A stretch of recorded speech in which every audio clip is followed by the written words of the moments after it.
the ball game. Take me out with the crowd. Buy me some peanuts and cracker jack. I don't care if I never get back. Let me root for the home team. If they don't win, it's a shame. For it's 1, 2, 3 strikes, you're out at the old ball game.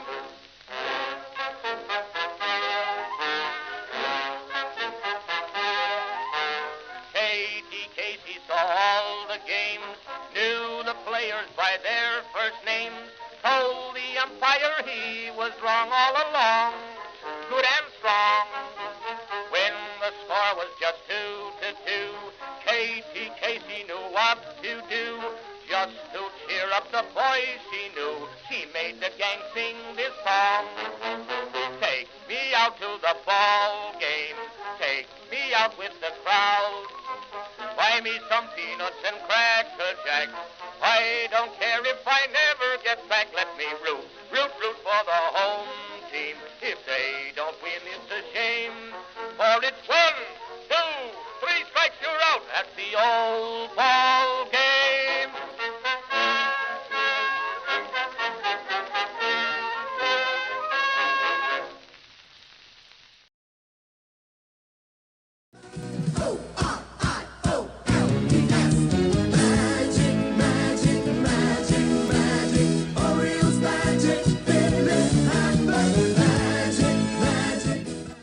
Hello, folks. Greetings and welcome to live coverage of Orioles baseball, where this afternoon the Baltimore Orioles will be playing the Detroit Tigers in Grapefruit League action. How you doing, folks?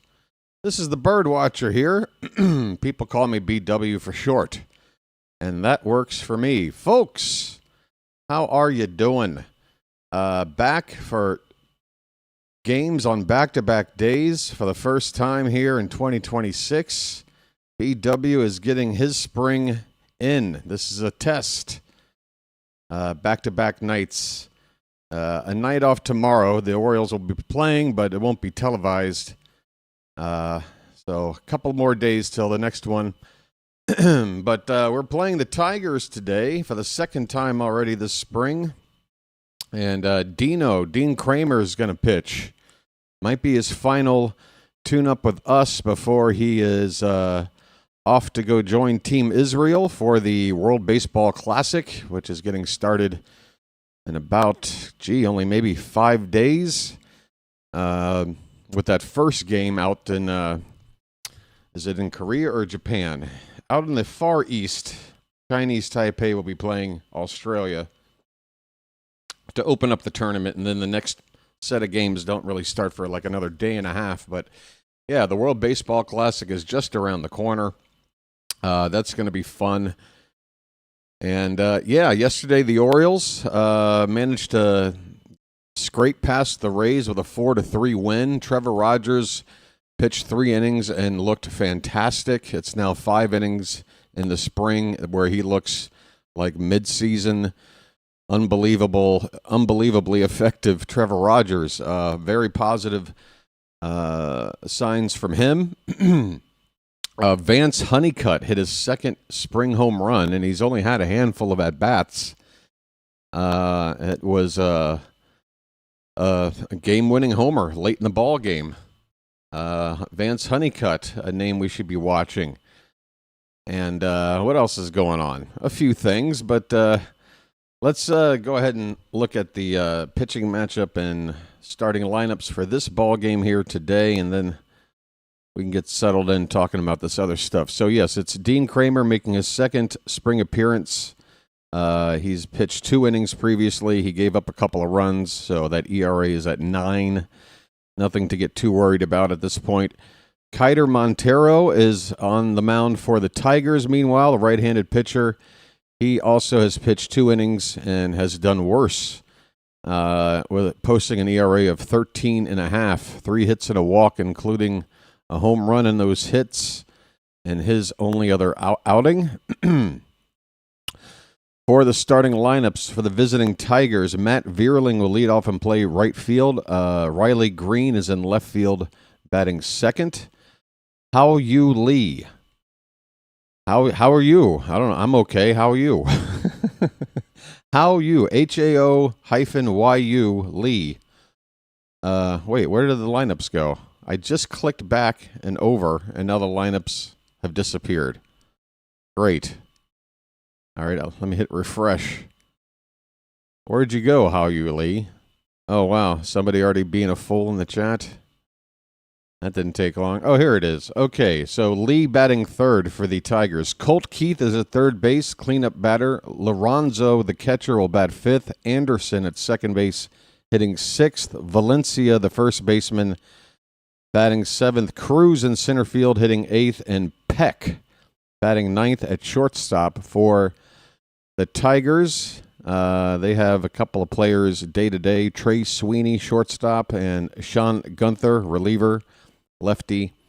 They are day-to-day. Dylan Dingler's out for a while, their primary catcher, and a reliever, Troy Melton. For the Orioles, injury-wise, obviously Jackson Holliday and Jordan Westberg, we know about that. Peyton Ellis, infielder, we saw for at least one game, partially. He is day-to-day.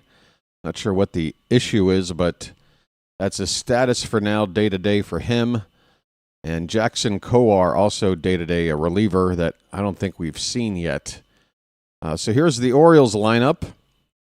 We've got a pretty strong one here, hoping to do some damage against Montero and the rest of this Tigers pitching staff.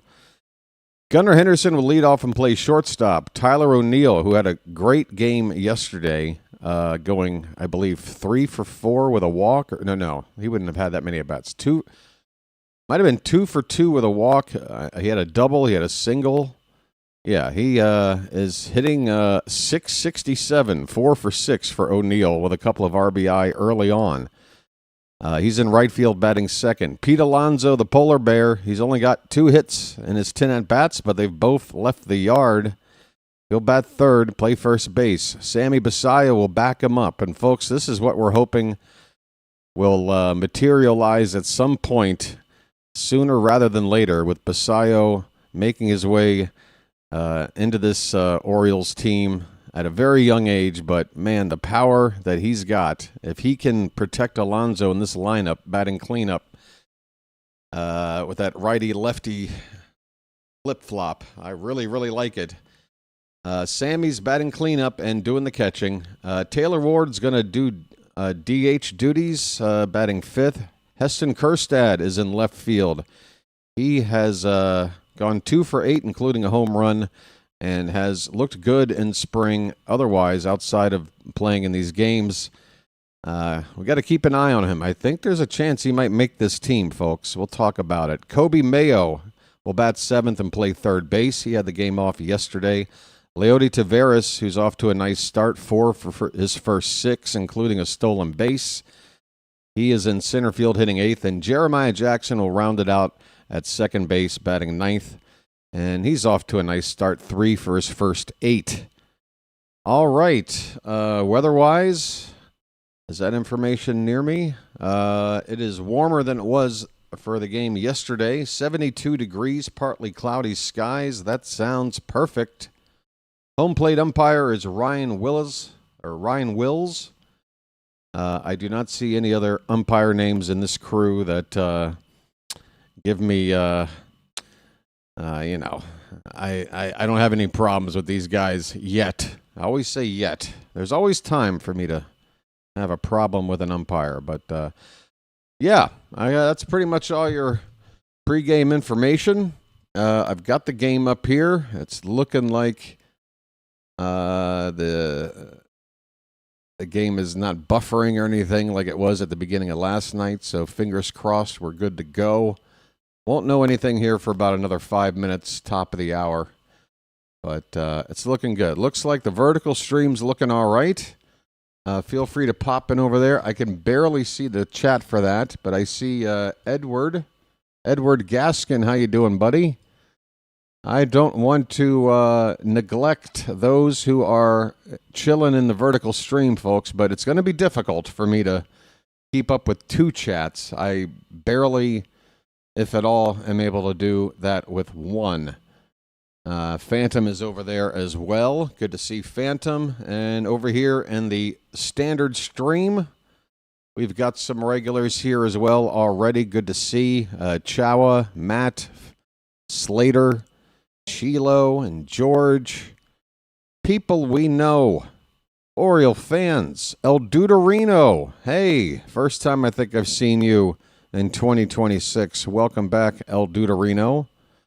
Hey, by the way, we're just a couple of days away with this short month before I'm able to gift out some free memberships. Hoping that'll help maybe get some other people back over here to check things out. But, yeah, Edward Bowers is here as well saying hello. How you doing, Edward? And, Edward, that's how you do it. You mention me like that, and I can see it. At Orioles BirdWatcher, just like that. And that'll pop up bright orange for me. I can see it. Right. What else is going on? I don't know. I think I need to start these streams 5 minutes later than I have been. I don't have enough to talk about before first pitch. Well, let me pop over to the Orioles Rock Kabatko Twitter feed, and maybe there's some news and notes to check out. Well, there you go. On Saturday, what day is it now? It is Thursday for you guys. It is early Friday for me. So in 2 days, which... yeah, this game is our next televised game. So guess what? If you want to check out Kyle Bradish, come on back to this channel for the 105 first pitch against the Atlanta Braves on Saturday. He will be starting for us. All right. That's good.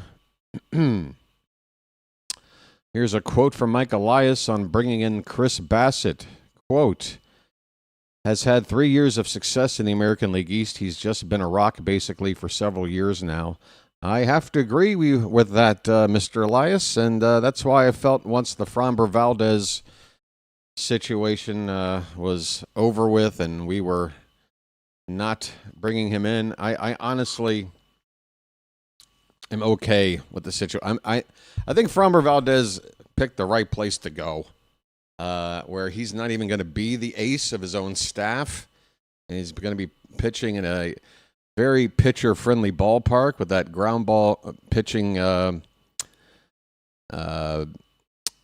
reputation of his. I think that's going to serve him well in Detroit. But in terms of needing guys to do more than just put the stats on the page, we need guys. We need leaders. We need guys that are going to be help this team come together, and I think Chris Bassett is going to be able to do that better than Valdez. I'm very excited about his influence on the team. I think he's already having an impact as we speak. Pete Alonso, of course, is clearly having an impact on this team. Craig Albernaz, early signs. Looks like the players like him, so it's positive news, folks. Injuries seem to be the only thing right now that would really screw things up. And, of course, we've got some players that need to prove their value in order to make this team. Kobe Mayo getting the start at third base today. We're going to want to watch him defensively more than anything. I did not see the last game he played, but he did have a throwing error, and that's what we don't want. Basayo as well will be catching. This is going to be the story of Sammy Basayo's career, I feel, over the next year or two. I think, honestly, if I had to put percentages on it, I think there is a 50-50 chance within the next couple of years that Basayo just isn't even catching, that he's going to be a first baseman or a DH. The defense, for me, folks, is so important at the catcher position. Basayo has to at least be, average for me, or, hopefully a little bit above average. He's got a very strong arm, so I'm hoping when it comes to throwing out potential base stealers, that'll be helpful. But, working with the pitching staff, receiving the ball, keeping wild pitches from getting away and allowing runners to advance, things like this are all very, very important. We saw what happens when you don't have a solid catcher behind the plate just last season when Gary Sanchez was catching. That was a disaster. But, yeah, Sammy's catching. And I think that between now and by the time Adley Rutschman's time with us is up, we're going to make a decision about whether Sammy's going to be a primary catcher for years to come or if his bat is such where let's just give him a DH spot or maybe put him at first. Obviously, we have Alonso, though, so that second option doesn't seem even possible. I don't know. We're going to try to get him to catch. We're going to try. I'm just saying. I'm not sure. Maybe I'm getting too deep into this now. We are now 4 minutes away from first pitch, it looks like. Yeah, so I'm watching Basayo defensively. I'm watching Mayo defensively. I'm watching Kjerstad, both sides of the ball. Tyler O'Neill, is he going to keep up his hot swinging and stay healthy? Leody Taveras off to a nice start. We're not seeing Colton Cowser in a lineup here for the second straight game. I found that to be a little bit surprising. Not sure if he's got some sort of day-to-day thing going on, but you would expect a guy like Cowser to be starting, at least every other game in the spring, and here he is missing from the lineup for the second straight day. Not sure if he's on the bench or not. He was not yesterday, or at least he didn't come into the ball game. If anybody's got any info on Cowser, maybe it's out there. Maybe he does have a day-to-day thing, but a little bit surprised to not see him in this lineup here today. Null Hypothesis is here. How you doing? Anybody else new popping in? Bam is here. Good to see. All right. Folks, we are just a couple of minutes away. Hey, there's Kevin Brown talking with Rock Kabatko. And, yeah, I think we're just about ready. So the Orioles broadcast, the Masson broadcast team, Ben McDonald is at camp. I remember he was standing yesterday talking from the bleachers or some part of the yard. So he's there, but I guess the actual play-by-play team stays back up north, calling the game from TV like I am. So it's a test, folks. We're on the same level as far as I'm concerned, me and Masson. We are watching a game on TV and calling it. Right. So the Orioles Grapefruit League record, if you care, 3 wins, 2 losses, and a tie. The Tigers have yet to win a spring game. They are 0-4-2, including 0-3 away from their home ballpark. Going to try to keep them winless, but they've got a strong... Well, the top half of their lineup is strong, and then second half is looking pretty weak sauce. But Riley Green is in this lineup. Colt Keith, Matt Vierling. This looks like only the second game Riley Green has appeared in. He's just 0-2. In fact, the top 5 guys in this order don't even have a RBI yet. Neither do the bottom 3. Oh, top 4 and bottom 3. There's 2 guys in this Tigers lineup that have driven in a run in this spring. Only 1 home run in this lineup among the 9 players. Looks like the Tigers are off to a slow start on offense. What else? So, the game tomorrow that is not going to be televised. Pulling up the schedule right here. Pittsburgh, which I'm not minding because we just played them a few days ago. We will be playing the Braves on Saturday. Once again, Kyle Bradish has been announced to start. So that'll be the next televised game. Well, what does suck about tomorrow not being televised, but is good news in general, is that Shane Baz will be making his Orioles debut for the spring. He is starting the game tomorrow against the Pirates' Mitch Keller. So I will not be able to cover that game for you, but I will definitely be up and monitoring the couple of innings Shane Baz is going to pitch.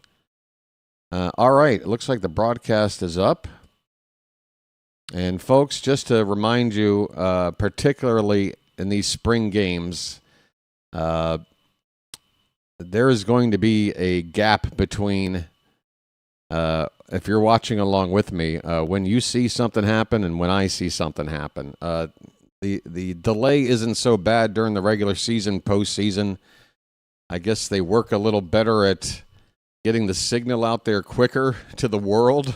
I don't know if it's some sort of money saving. I don't know how it works, but I've just noticed that in the spring. Do you still think he is the clear-cut number one overall pick? Who is talking? Somebody just spoke in the middle of me speaking. Is there an ad talking right now? All right, if there's an ad talking, that means this game is probably about to get started. Dean Kremer is on the mound right now, and it looks like first pitch is just a moment away. And am I looking at lag here right now? Oh, you got to be kidding me. Let me bring up this part over here. Where are we? Main scene. Okay, so I got some work to do here, folks. Stand by as I clean up this display you're looking at with the batter at the plate and all that stuff. Okay. And I think that's going to look okay. Let's see. How's that look over there? And over on this side, I need to work on it as well. Just a moment, folks. That should do. That'll do. Okay. Right. So again, it looks like first pitch just popped up right there on the screen, and I am waiting for first pitch. In fact, Kremer is not even on the mound. He's waiting for the ball on the infield to get tossed around. We're probably about 20 seconds away from first pitch here on my end. The batter, leadoff man for the Tigers, is in the box. We are ready for baseball, folks. So try to sync up with me best you can. Pause your game. Allow me to catch up. Unpause your game and get synced up. But Dino is ready to go. He's into his first delivery today, and that pitch is popped up by Matt Vierling on the right side, foul ground, first base, and out of play. A couple of rows behind the dugout. Matt Vierling, right-handed hitter last season, only appeared in 31 games, hit .239. He can play all over the place. I know that from using him in MLB The Show. That's right, folks. That's where I get all my knowledge, a video game. 0-1 the count on Vierling. Kremer's next pitch is over the plate, but a little low. Basayo lifted that pitch up to try to frame it, but no dice. 1 ball and 1 strike.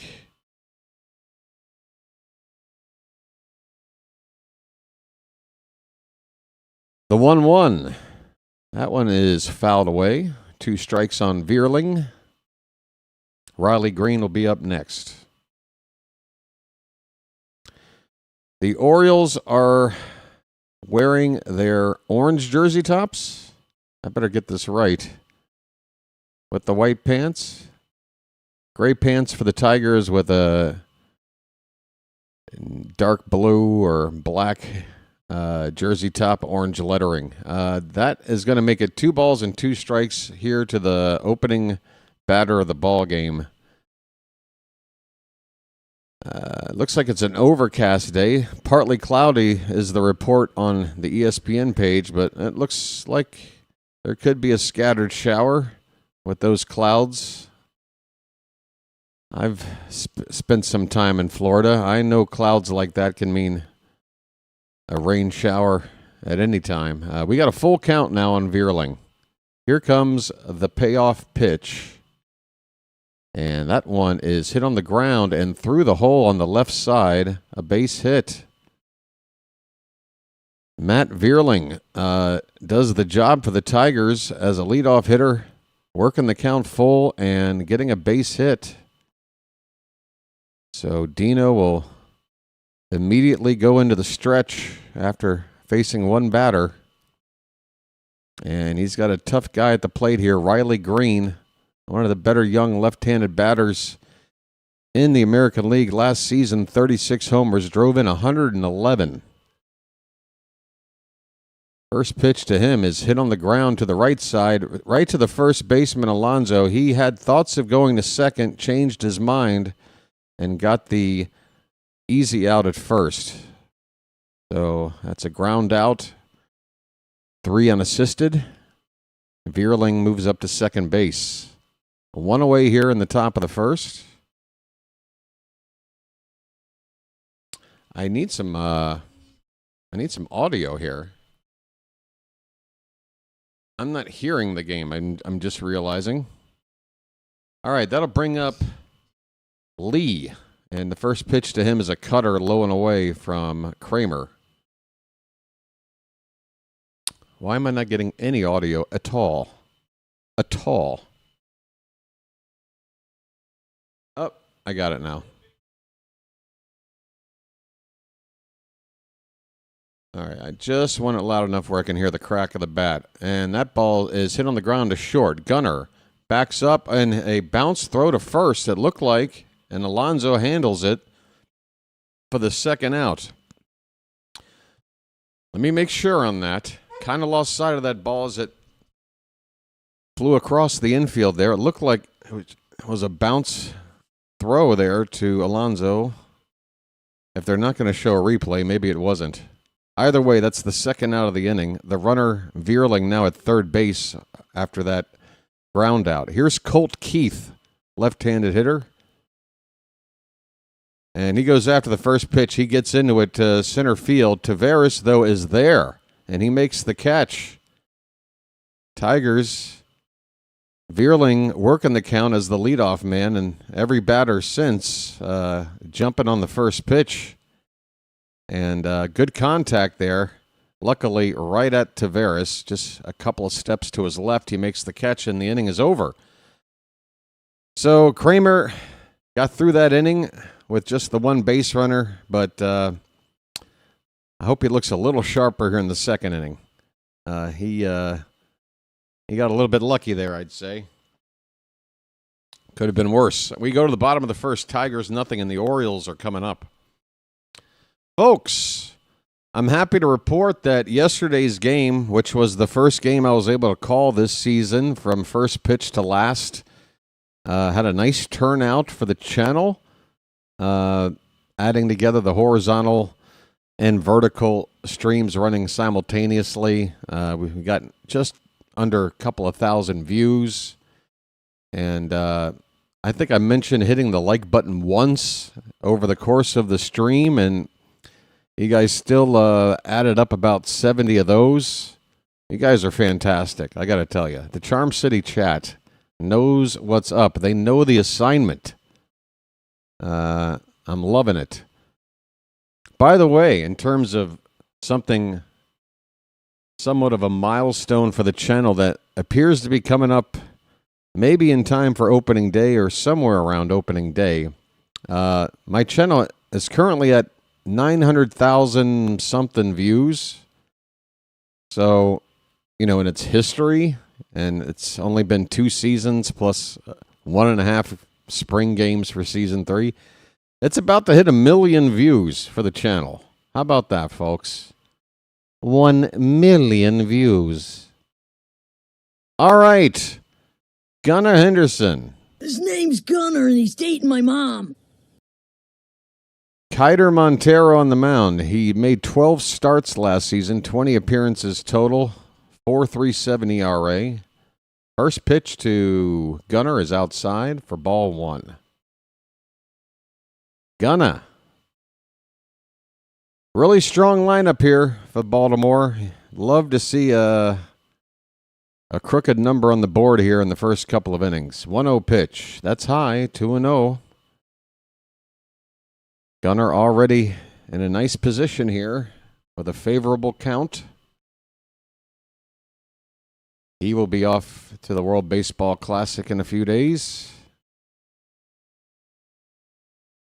2-0 pitch. That's taken for a strike. A sinker at 89 for Montero that had the middle of the plate. It's not where you want a sinker to be, but Gunnar trying to be patient after a 2-0 count. Oh, I'm buffering. Don't buffer now. Come on now. Hang in there, folks. Oh, these spring games. 2-1 pitch. Popped up.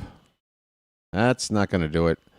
Third baseman is backpedaling into shallow left field as this play continues to buffer, and I cannot confirm the out yet. Up, the shortstop waves off the third baseman to make the play. What's concerning here is that when the buffering goes away, it doesn't jump to live. It seems to just pick up where it left off, which means I'm only going to be falling farther behind here. I might have to refresh this stream here between innings. That's the first out here in the bottom of the first. Gunnar Henderson pops out to short. Tyler O'Neill's up. Okay, it did jump ahead because he's already on account of no balls and a strike. Ahoy there! Anybody home? O'Neill got on base all 3 times yesterday, a single, a RBI double, and a walk. And that walk came after falling behind 0-2. So, really good stuff from O'Neill at the plate yesterday. Man, what a difference he could make if healthy and putting up the kind of power numbers we've seen him do at stages of his career. Kind of an up and down career for O'Neill. Last year, certainly down. Maybe it's his turn to go up. The count is 2-1 on O'Neill. Pitch. Low and away. 3-1. All right. Good count for him. Good count for him. Hey, Warren sent a super sticker. Thank you, Warren. Been a while. Message for you, son. 3-1 pitch. That ball's hit in the left field, and that ball, get up. That ball is gone. Bye, birdie. Popeye, muscles up. And I'm telling you, folks, this is a different Tyler O'Neill than you saw in 2025. He's on fire. It's a home run. The Orioles lead it 1-0. Hey, It's magic, you know. On a magic carpet ride. On a magic carpet ride. You believe in magic. My, oh my, Tyler, and look at that swing. I mean, that's when you know you're in the groove. I mean, he got every stitch of that. Just pulled it to straight left field. Alonso goes to the opposite field, and that ball is going to be caught. No? Did he get down? It did get down for a base hit. Folks, I don't know what it is. There's some kind of glare at this Ed Smith Stadium in these broadcasts where it's really tough to see the baseball. But Alonso, the good news, is on with a opposite field single following the O'Neill home run. So 1 out, a run in, and a runner on first now for Sammy Basayo. I didn't even get to hit the polar bear button. A polar bear stirs. And here's Sammy. He's swinging at the first pitch, fouls it off out in front of a curveball. 0-1. Sammy.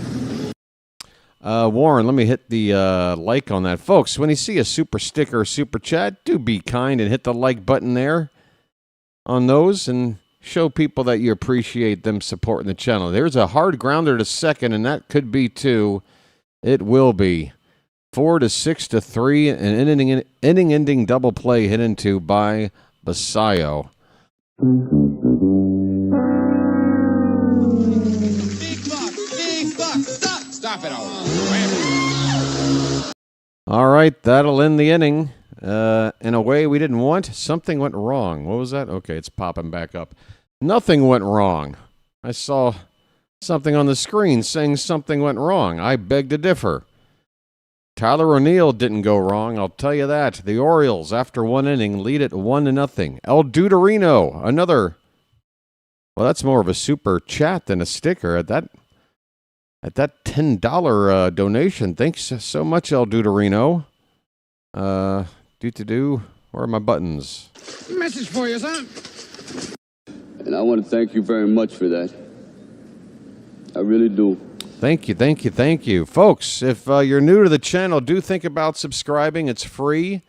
And once you've been here for a bit and you've realized, hey, this place is pretty cool, you can become a member as well anytime. There's a join button below your screen. And if that's too much to ask, just a good old-fashioned thumbs up. Which, by the way, I just realized myself. I don't know how long this has been the case, but maybe you guys, if any of you have not hit the like button yet, or maybe you've noticed it already, but when I've tapped the like button on a baseball stream, that thumb for a split second turns into a baseball before it lights up bright white.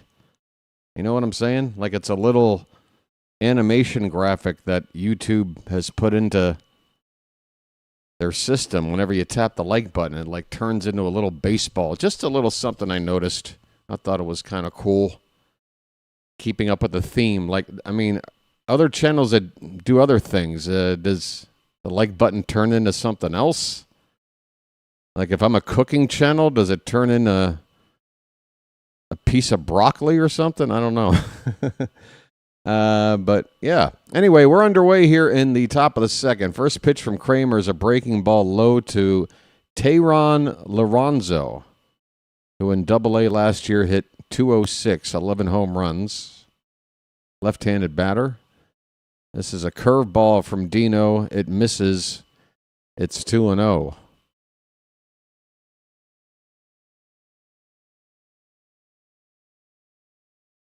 I guess Kramer's kind of stuck between wanting to work on things like it's normal to do here in spring, not necessarily focusing on results, more just working on fine-tuning particular things. But at the same time, he is going to be pitching in a competition that does matter really soon, so you'd hope to see him look really effective today. There is a strike. The count is 2-1 on the leadoff man for the Tigers here in the second. Lorenzo, he is the Tigers catcher. 2-1 pitch.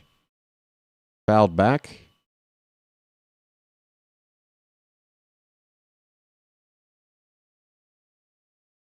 On point. Welcome in. Fitzy's here. Chicken Alfredo. Oh, Fitz, it's been so long. Sorry, Charm City chat. Sorry. 2-2 pitch, fouled right behind the plate. We'll do it again. Phantom, thanks for having some input there on the vertical side. You don't have to spend all your time on the vertical side, but I do appreciate that, man. Helping to get the conversation started over there. Here's a 2-2 to Lorenzo.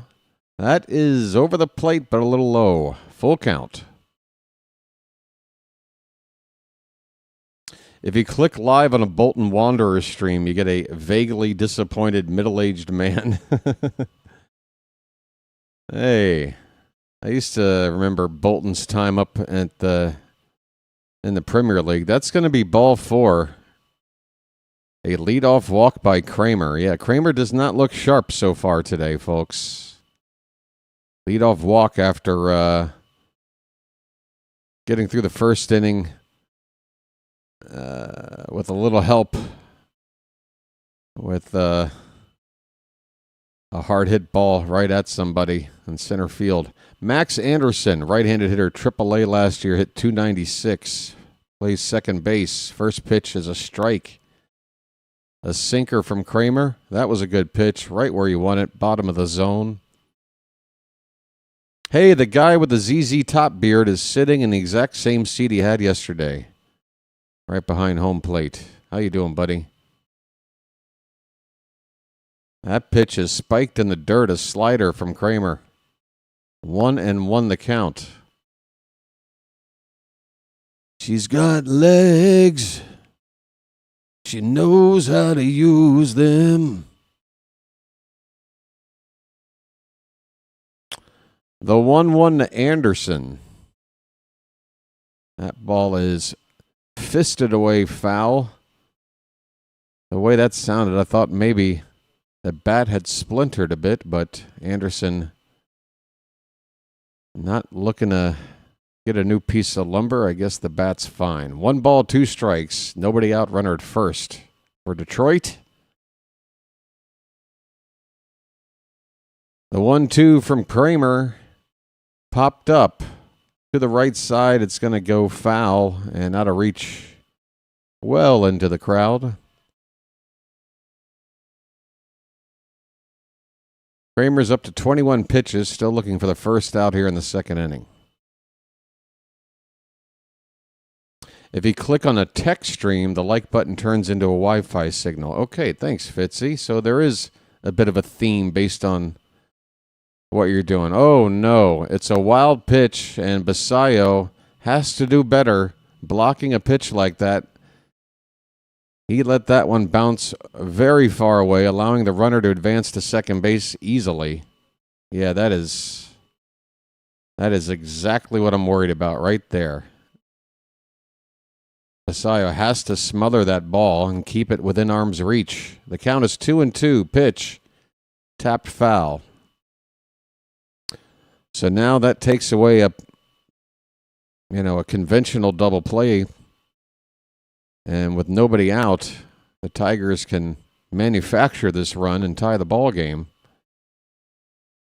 That's what that wild pitch did. And again, it is a wild pitch. So Kremer partially. Oh, again. And this one's even worse. Basayo, you got to do better than this, man. This is very concerning. He went to his backhand on this breaking ball. He did not shift his body over to get his body to block that ball. You got to move your body, Sammy. Runner now at third base with nobody out. 2 wild pitches in the at-bat. This is not what you want to see, folks. Super chat coming in. 1 moment, please. Payoff pitch coming to Anderson. That one's lifted in the air, right center field. It's shallow. Might not be deep enough. It shouldn't be deep enough. O'Neill on the run, maybe 15 feet from the infield by the time he caught that ball. A long run in. He made the catch, and that's the first out, a big one, as the runner at third could not try to score on that. All right. Thank you, O'Neill, for making that catch. Null Hypothesis in with a super chat. Thank you, Null. You guys, the generosity is so appreciated, especially after all the time off and lack of revenue generated. Trust me, my video gameplay series didn't exactly go off with a hit. That's a fair ball? No, foul ball down the third base line. Third base ump extending his arms out to indicate foul. But that would have been nice because Mayo had an opportunity to hold that runner and get that second out had that ball stayed fair. Null Hypothesis says, my live stream connection is eating itself. Complain to TY. What's TY? You mean YouTube? You just get the letters reversed? Well, there's a called strike to who's up? There's 2 down. Wait. There's 2 down now with that runner at third? Mayo did get the out? Did I just completely screw up this call? I mean, I'll be happy if I did.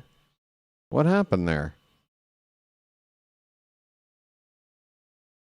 Oh, no. Instead, it's a ground ball up the middle for a base hit, and the Tigers have tied it up. A 2-out single by Cruz, the number 8 hitter.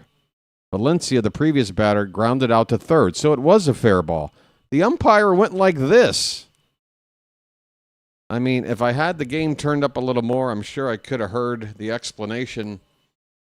Again, I was happy if it was going to be fair to be able to hold that runner, and it was, and we got that second out, but wound up not mattering as Detroit gets a 2-out single to tie the game.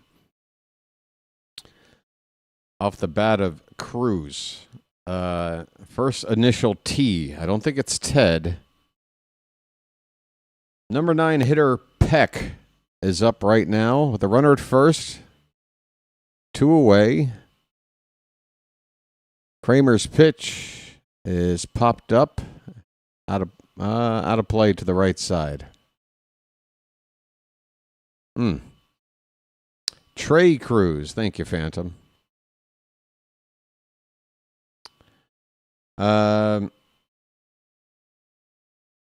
Look at Phantom giving out advice help to other folks in the Charm City chat.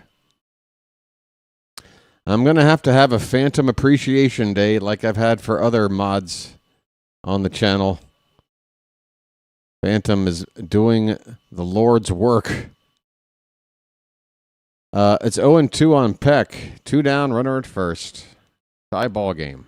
1 apiece. Kremer is on 30 pitches now. I do think they want him to get 3 innings in here at least.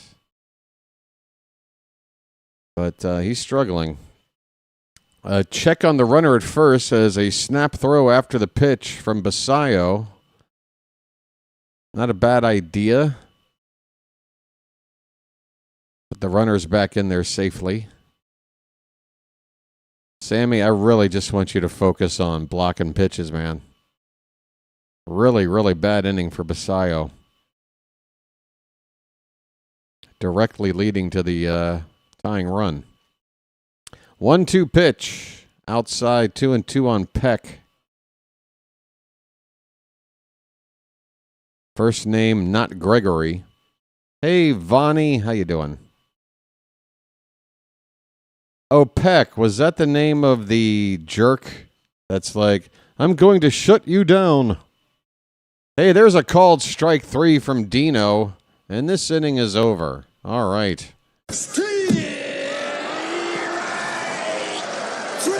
Well, y'all come back now, you hear? Are you serious? The umps check the pitcher for sticky stuff in the spring? I mean, I guess they're just going through their routines just to practice, I guess. But come on, really? What do you expect to find? Dean Kremer is covered in Vaseline, folks. Oh, my goodness, we've got a controversy. Trust me, if he was using something, it's not helping him. Warren's first spring game. Good to see y'all. Yeah, folks, every name I see coming into the chat here in these first couple of games that I haven't seen since maybe September, maybe sooner if you gave up on the team after it was abundantly clear postseason was not in the cards for us. But yeah, love to see the folks that I haven't seen in some time checking in for the first time. Good to see everybody. I wouldn't put it past some folks who are desperate to make the team. Crap. I don't know what you're referring to. My brain's already lost track. I wouldn't put past some folks who are desperate to make the team to do what? Help me out, man. I'm sorry. You have to explain your comment. I'm sorry. Slater's here. Oh, the sticky stuff. Ah, right. Okay, gotcha. But I mean, not Dino. Yeah, if you want to check, some scrub in the 7th inning, by all means, I guess.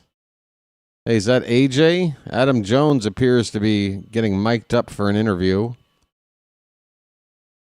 By the way, congrats to Adam Jones for apparently being available to use as a player in the upcoming version of the show video game. AJ very happy about that. So he likes to play the show. AJ, let me know what your username is. I'll play you. Taylor Ward is up to hit for the Orioles. He's DHing, and he's got a count of 1-1. It was strike 1, and that was ball 1 just now outside. Ward, where are you on here? Taylor? There you are. 1-1 pitch. Off the plate outside. 2-1 the count. AJ getting some gray in that beard. Welcome to the club, sir. I wonder how old he is compared to me. I think he's maybe just 3-4 years younger than me. How old is Adam Jones, folks? Like early 40s? 2-2 on Ward. Up and in, full count. 97 on that pitch from Montero.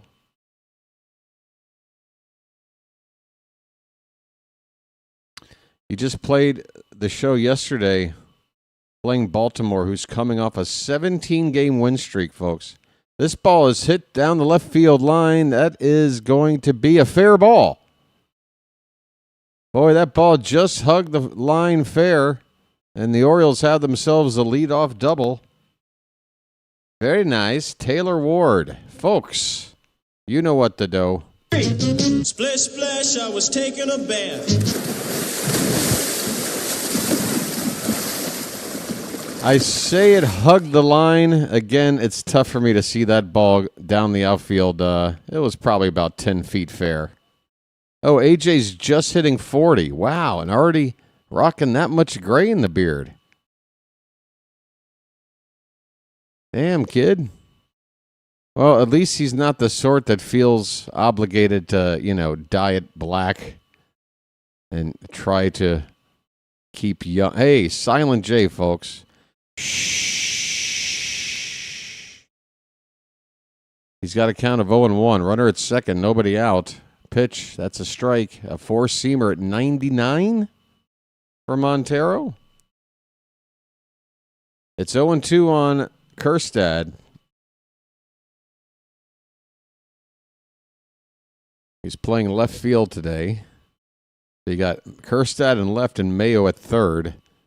And Basayo behind the plate. You draw a straight line from catcher to left field. That is not a defense that instills a lot of confidence with those three.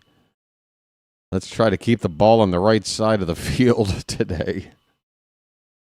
My game is buffering again. I'm stuck on an 0-2 count for Kjerstad, and I've likely missed something. I'm going to have to refresh the stream and see if it helps. It's happening too much. Here comes the 0-2. Nope. Buffering again. Good grief. Come on now. We got a go-ahead run out there at second base, and Silent J with a chance to knock him in. I'm going to have to refresh, folks. Oh, wait a minute. Somebody's crossing the plate. Taylor Ward sliding in safely on something. Kobe Mayo just did something? Okay, I'm going to have to assume Mayo made a ground ball or fly ball out to drive in the run because Mayo's going back into the dugout. There's 2 down in the inning. So at least the game's jumped back to live for me. But let's take a look at the events here. Kjerstad grounded out to second. That allowed Ward to move to third. And then Mayo came up with a sac fly to center field. So the Orioles get the lead back on a Mayo sac fly. There are 2 down in the inning. Bases empty. 2-1 Orioles. Leody Taveras at the plate. 1-0 the count on him. Again, folks, thank you so much for your patience. Yeah, I got it out there, Phantom. I got it out there. I appreciate it. But yeah, it's just going to be difficult with these spring games. Please do try to bear with me. I'm going to go ahead and refresh now. Taveras is at the plate. I might miss this one, but in terms of the greater good, it might make sense to refresh this and see if that helps out.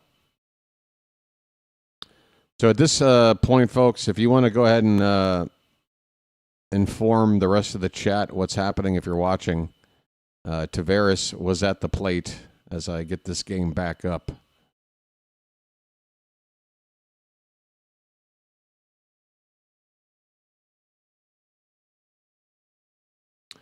Come on now. Feats don't fail me now. Well, what's this? Now that's just a big old gray box with that sad face paper thing. I don't like that. What in the hell? Oh, no. Oh, no. Well, I might need a backup plan. Well, damn. Ain't that about a... Okay, folks. Again, at this stage, I am unfortunately stuck trying to get the game back up. So in the meantime, I got to scooch over here and reach my other laptop. Just pay attention, I guess, to the information on your screen. Looks like we're into the top of the third. The Orioles lead at 2-1. So Taveras probably made that final out. In fact, he did. He rounded out to first base to end the inning. The Orioles get the lead back on an RBI sac fly from Kobe Mayo, scoring Taylor Ward. All right, hang in there, folks.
Oh, this sucks. Come on now. Why can't we have nice things?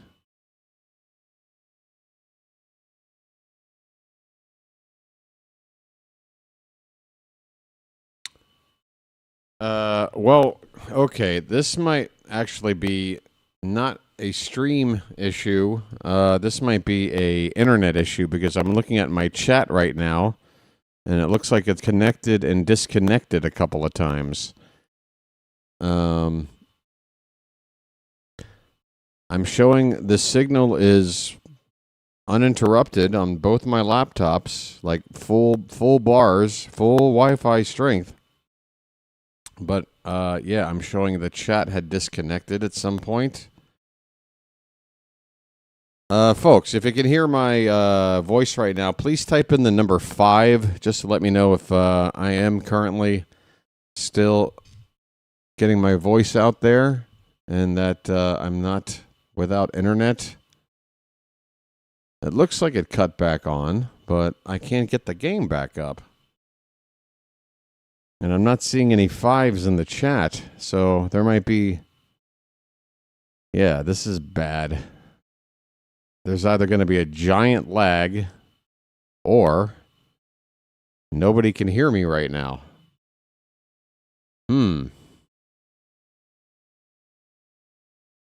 What is this? Adaptive charging is on. What? What in the hell? I'm back. All right, so I'm back, which means maybe if I refresh the stream, it'll work now.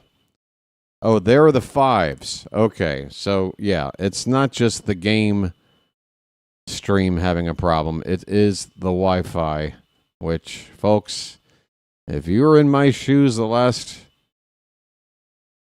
couple of weeks and my Wi-Fi issues, you would probably need to see a doctor, get some stress pills. Let's see if it works now. I'm feeling optimistic I'm going to get the game back up now. Okay, yeah. Now it's asking me to unmute. That's a good sign. Okay. Whoa, play at the plate and out at the plate, and Basayo, the catcher with a play at home plate is now holding his stomach area. He is in pain. He is on his back. Oh, boy. What a time for my game to cut back on. Sammy Basallo is injured, the severity of which too early to tell. It didn't look like a lot of contact there, but something went wrong. Trainer is out there right now. Sammy's up to, he's not standing, but he's leaned up and leaning over right now. Let's see if they give us a replay of that event. I mean, the game cut back on me right when a play at the plate was happening. Situation right now, top of the third inning, 2-2 ball game, 1 out, and the Tigers with a runner at third, and I guess that out was made at the plate. Basallo is still down.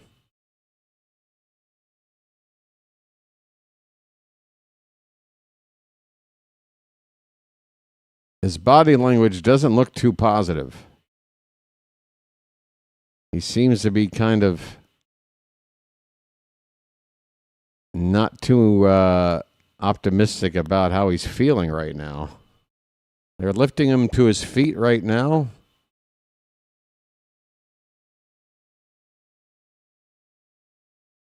As he gets a round of applause for getting up.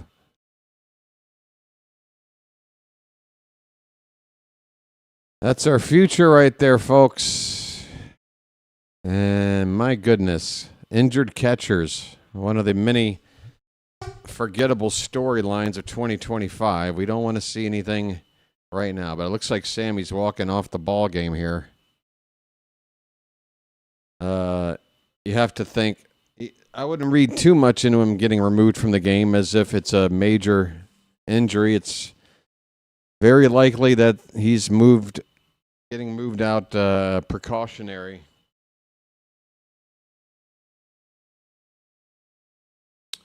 So Kremer is going to get a new battery partner here. We'll see who it is. 2 out in the inning, a runner at third. 2-1 Baltimore in the top of the third. Basallo making his way down into the dugout. So here's the replay. Sammy catching the ball in the first base side of the plate. The runner obviously coming in third base. And, yeah, they don't really hit each other except maybe arm to arm. But then as soon as Sammy makes that out, he rolls over. Maybe he landed with part of his chest protector gear, maybe kind of poking him into his rib cage. That's the best theory I can come up with. But it looked like, yeah, he was favoring something on his chest or rib area after he rolled over there. Who's that behind the plate? Is that Sam Huff? Whoever it is, he's getting a chance to receive a couple of pitches from Kremer before we get back underway. It's Anderson. Anderson is in to catch now for the Orioles. Basallo is out of the game, folks. Hopefully he'll be okay. But, yeah, not a good day if you're a Basallo fan. Let more than one wild pitch get away to allow a runner to advance, and now out with some sort of injury. Okay, we're back underway. Colt Keith is at the plate. He looks at a first pitch strike. 2 down in the inning, runner at third.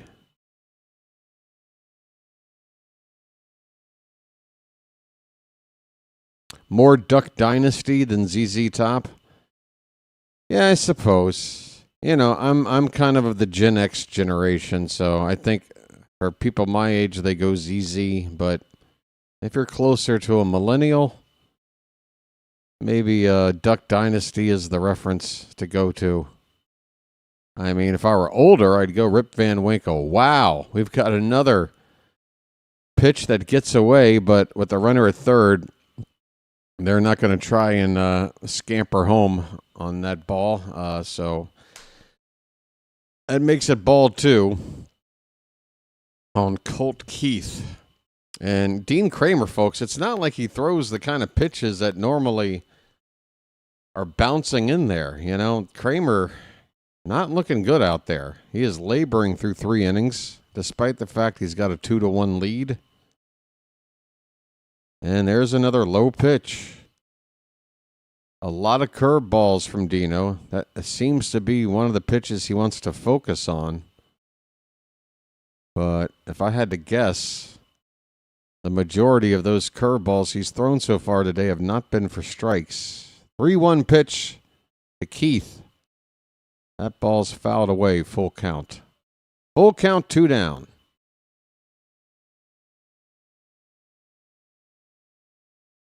Hey, is that DDH over on the vertical side? How you doing, DDH? Carl as well. Look at that, folks. The vertical side is starting to grow. We're going to have 2 Charm City chats. Payoff pitch. Popped up to left. Heading toward the foul line. Tough play. Going into a sliding catch. Kerstad, he can't come up with it. A run will score.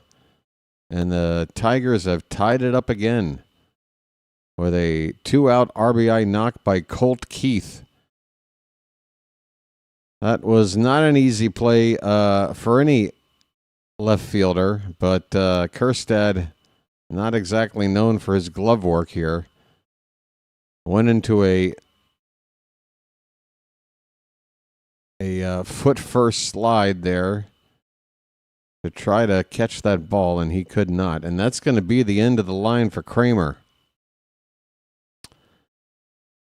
Folks, we have a tie ball game, and it's an exhibition game, so it's not like there's much meaning to that. But in terms of monitoring things you want to see go well, things aren't going so well. They're going well for Tyler O'Neill, but the battery today between Kremer and Basayo, not good stuff. We've got an injured catcher and an ineffective pitcher.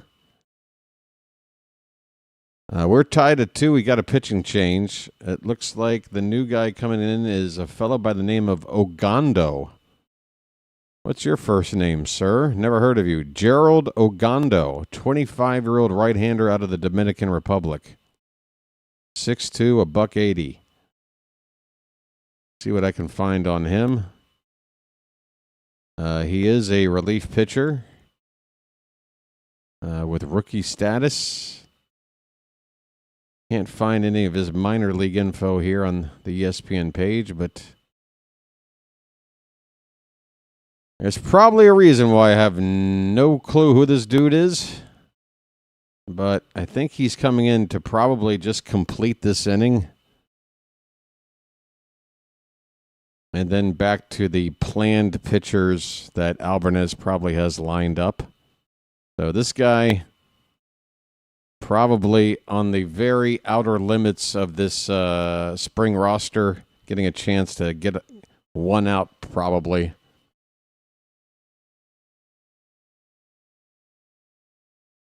We got a 2-2 ball game, 2 down, runner at second for Detroit. Final line on Kremer. There is a runner out there, still his responsibility. So he does have a chance to get an L for a decision. 2 2/3, 5 hits, 2 earned runs, a walk and a strikeout. And his spring ERA right now sits at 7.71. Here's Ogando.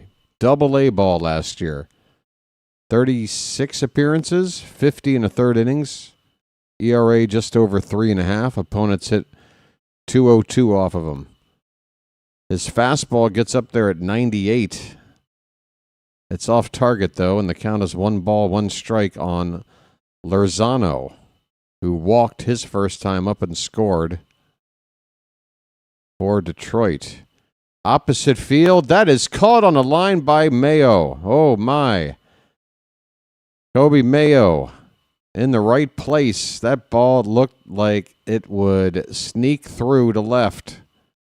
But Mayo makes the catch. It wasn't a bullet line drive, but A nice play by Mayo, all the same, to end the inning. So, Kremer, not a good outing. Ogando does get the final out of the inning.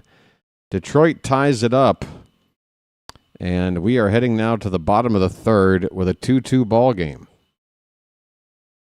All right, I do believe I'm ready for a lucky. Hopefully just caught him wrong and it'll be okay. Yeah, I think I don't know. I don't know what is there between that chest protector and underneath that protector. Like, I feel like he landed on something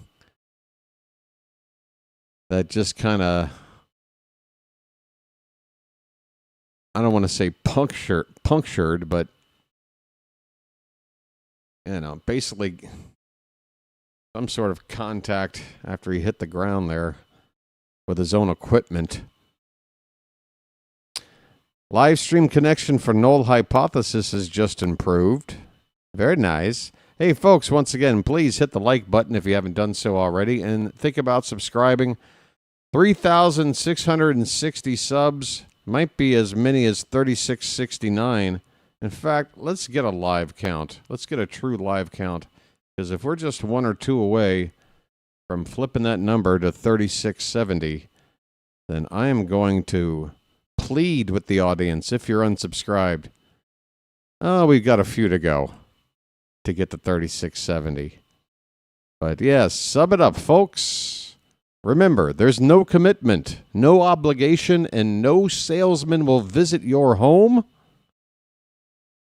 You can't beat it, folks. Sammy's making his way back to some area of the complex, probably to get examined. He's walking on his own power. He doesn't look too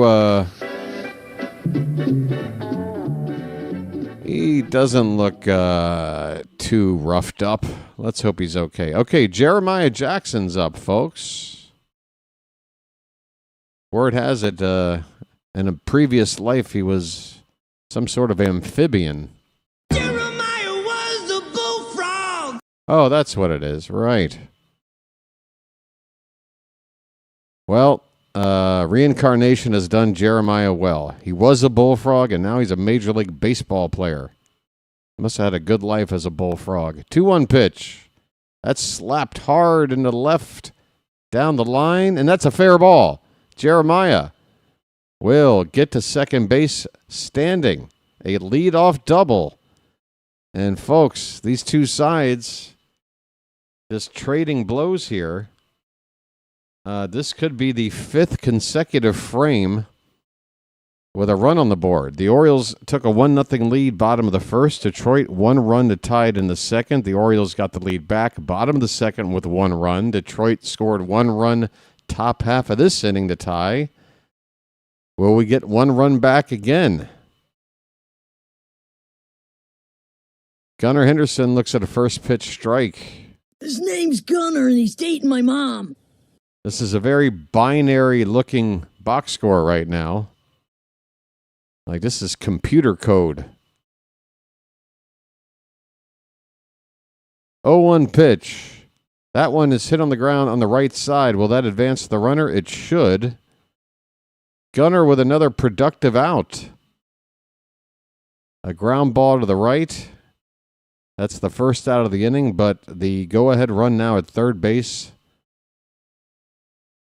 And this will give the hottest hitter on the team right now, Tyler O'Neill, a chance to get another RBI. First time up, cranked a home run. Folks, give me some Popeye emojis in the chat. Ahoy there! Anybody home? Pop up some Popeyes. First pitch is ball 1 to O'Neill. Top scoreboard's frozen. Thank you, Phantom. Let me race over there.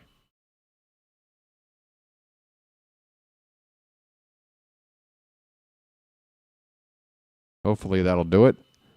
1-0 pitch to O'Neill. Up and in. Look out. 2-0 the count. Folks, get the bugle going.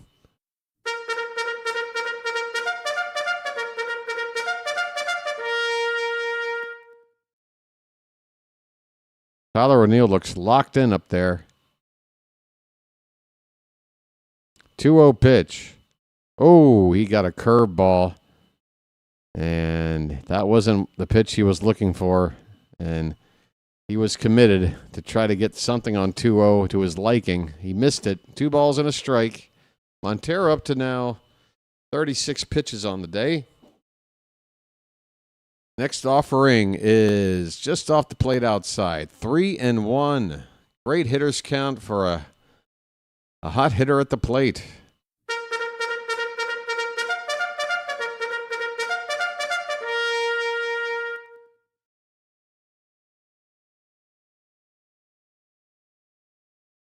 Runner at third, 1 out, pitch. That ball's into right field. That's going to drive in a runner one way or the other. That ball is caught out there. The runner tags. There's a play at the plate, and he's out. No. Let's make sure on this. I can't believe it. I mean, if that ball's hit 1 foot farther, Matt Vierling, the right fielder, probably can't beat the runner with the throw. It took a perfect throw, and I'm still not convinced. I want to see a replay, but damn it. Oh, wait, no. That was a single? I can't see any ball hit to the outfield. What is wrong with me? So it's a base hit, and somehow the runner at third's out at home plate. What the hell just happened? How do you get a base hit? Runner went back to tag, but the ball was not caught out there. What a debacle. So O'Neill gets on base again, but somehow doesn't drive in the run. What the hell was that? 2 down, runner at first. Pete Alonso at the plate. Come on, Polar Bear, rescue us. A polar bear stirs. Oh, he took a big hack at a curveball that bounced into the dirt. 1-1 on Alonso. Yeah, the runner at third, he shouldn't have gone back to tag on that probably because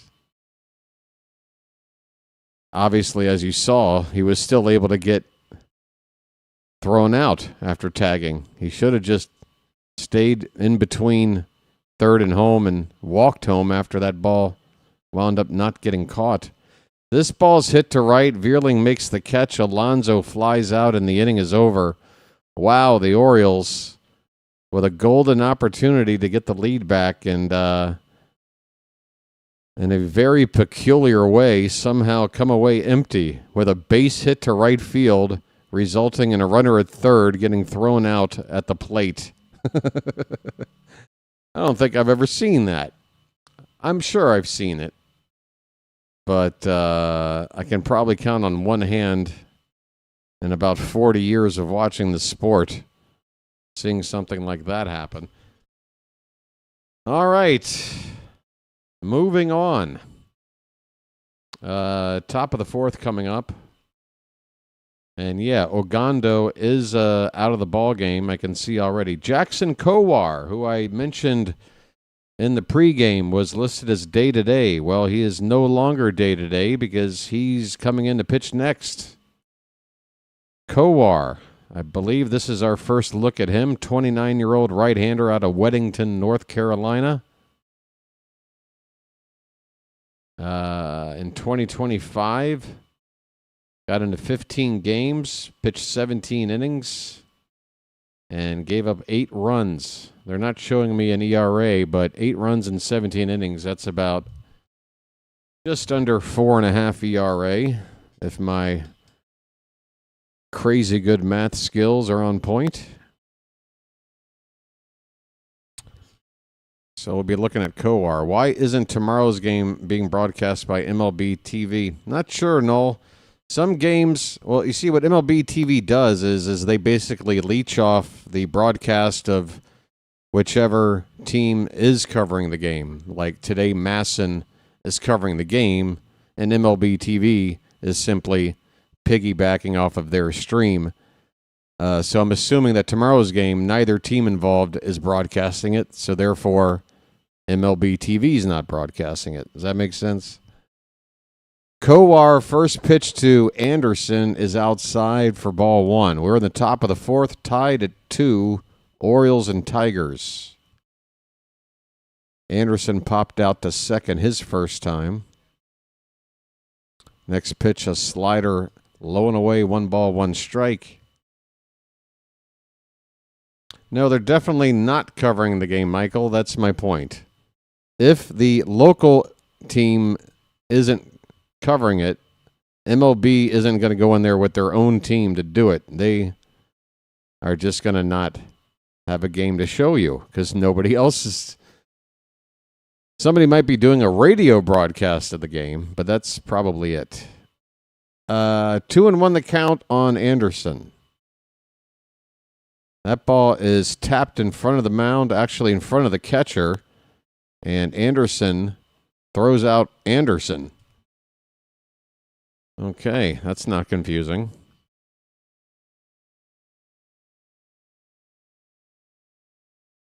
Anderson, the Oriole catcher, throws out Anderson, the Tiger second baseman, for the first out here in the top of the fourth. Oh, I got you too, Michael. Yeah, there's usually something. If there's no televised broadcast, usually at least one team's going to have it on radio. Valencia at the plate, 1-0 count. He looks at a strike, a slider from Kowar. Kowar, let's see what he's got.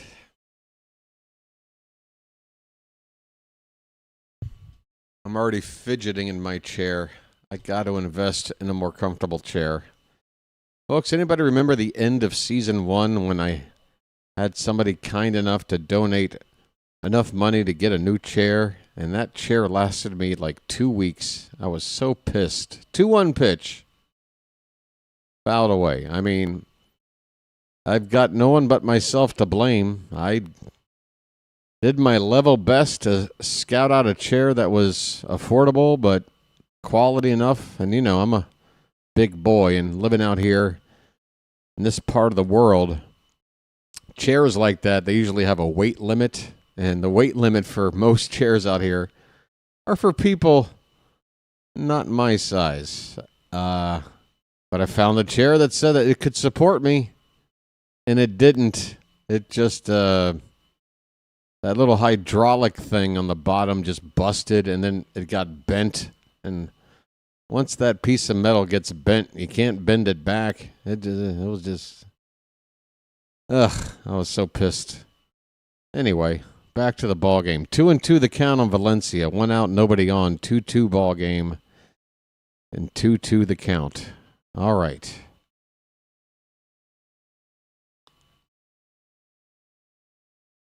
Is that McDonald in there in the dugout? They just flashed a couple of guys leaning over the railing. Is that ball 4? Kowar walks Valencia with 1 away. Tigers have the go-ahead run on. And here comes Cruz, who knocked in a run earlier. He's 1 for 1. First pitch to him. Check swing. Appeal. And the cameraman did not let us see the third base ump in time, but apparently he went around the batter. It's 0-1 on Cruz. Next pitch. That ball is hit hard in the right, but right at O'Neill, who took a look at first base to see if the runner there was off of the bag enough to maybe try to double him off, but that was not the case. We got the second out of the inning, though. And here comes the number 9 hitter, Peck.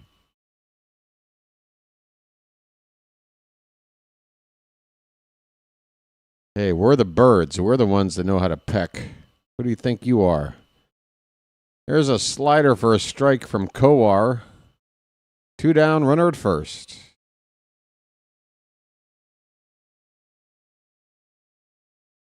McDonald yaps like a chihuahua. Oh, you're being harsh. No, I like Ben. I think his baseball IQ is pretty damn good. I like that Louisiana personality injected into the game. I mean, I can see how some people might find it a little bit annoying or a bit grating if it's not your thing. But Ben's just a nice dude. I like Ben. If anybody cares, my favorite Masson or Home Team Sports or whatever broadcast company you want to call it, covering the Orioles doing color over the years, has always been John Lowenstein. John Lowenstein, to me, was the best color guy.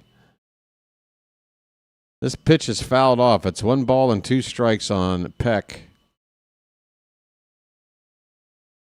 I mean, we talk about the best play-by-play guys out there, and obviously Chuck Thompson, John Miller, Kevin Brown's making a nice case for himself doing TV work. But when it comes to characters in the booth, lightening the mood, telling some side stories, and just clowning around, John Lowenstein was the best. 1-2 is in the dirt. 2 balls, 2 strikes. Kowar trying to get this final out and keep the ball game tied at 2.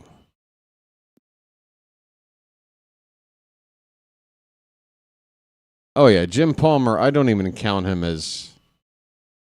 I mean, Palmer's like... I mean, that's like having, you know, yeah, that's... He's above all that. Jim, you want to come into the booth today and just chill out? Give us some pearls of wisdom? Pepper it in whenever you feel like it? Sure. Here's a little ground ball. Tough play at second base, but nicely handled there by Jeremiah Jackson to get the final out. Inning over. Kowar with a decent inning of work. 1 base runner. We go to the bottom of the 4th. Tied at 2. Folks, who you going to call? The Hat. Yes, it's true. This man has no dick. Yeah, that character actor. Who here... Show of hands, folks. Who here remembers a movie called Real Genius? A quintessential 80s movie about some college kids who are very, very smart, using their brains to basically pull pranks, and it's like Animal House, but if everybody was on a scholarship. I love that movie. Anyway... That same guy, he's a dick in that movie, too. He's one of my favorite all-time character actor dicks. That guy. Ghostbusters, Die Hard, Real Genius.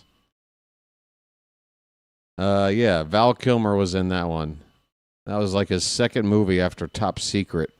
Val Kilmer began his acting career doing comedy, and I'm telling you, he's a funny guy.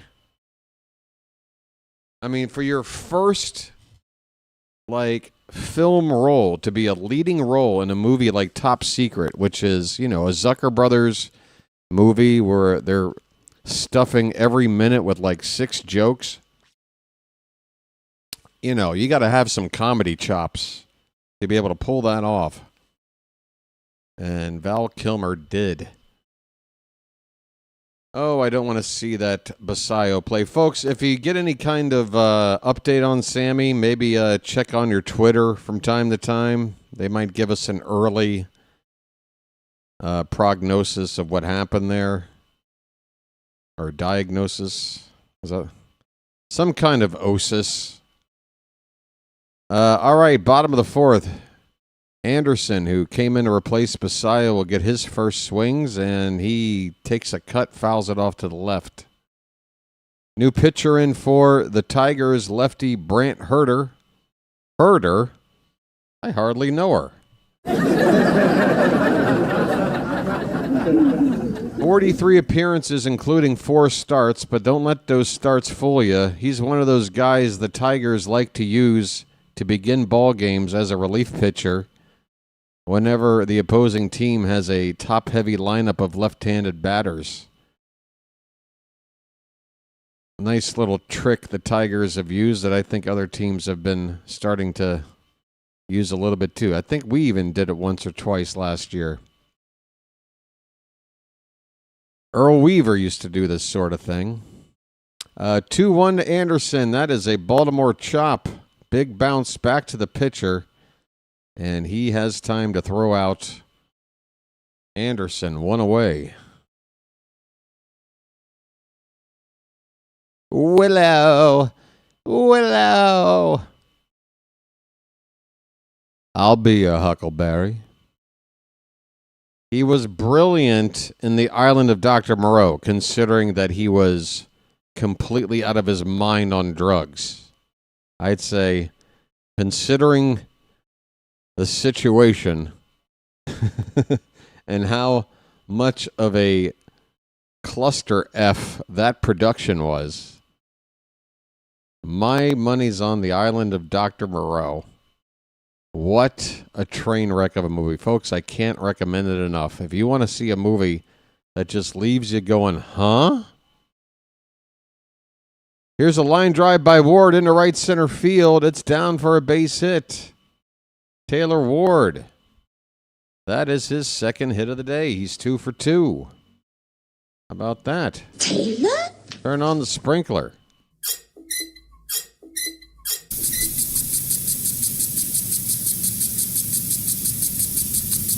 All right, folks, we need silence in the chat right now. Kjerstad is at the plate, lefty on lefty matchup, and a big swing and a miss on a changeup. Kjerstad coming up with error there. 0-1 the count.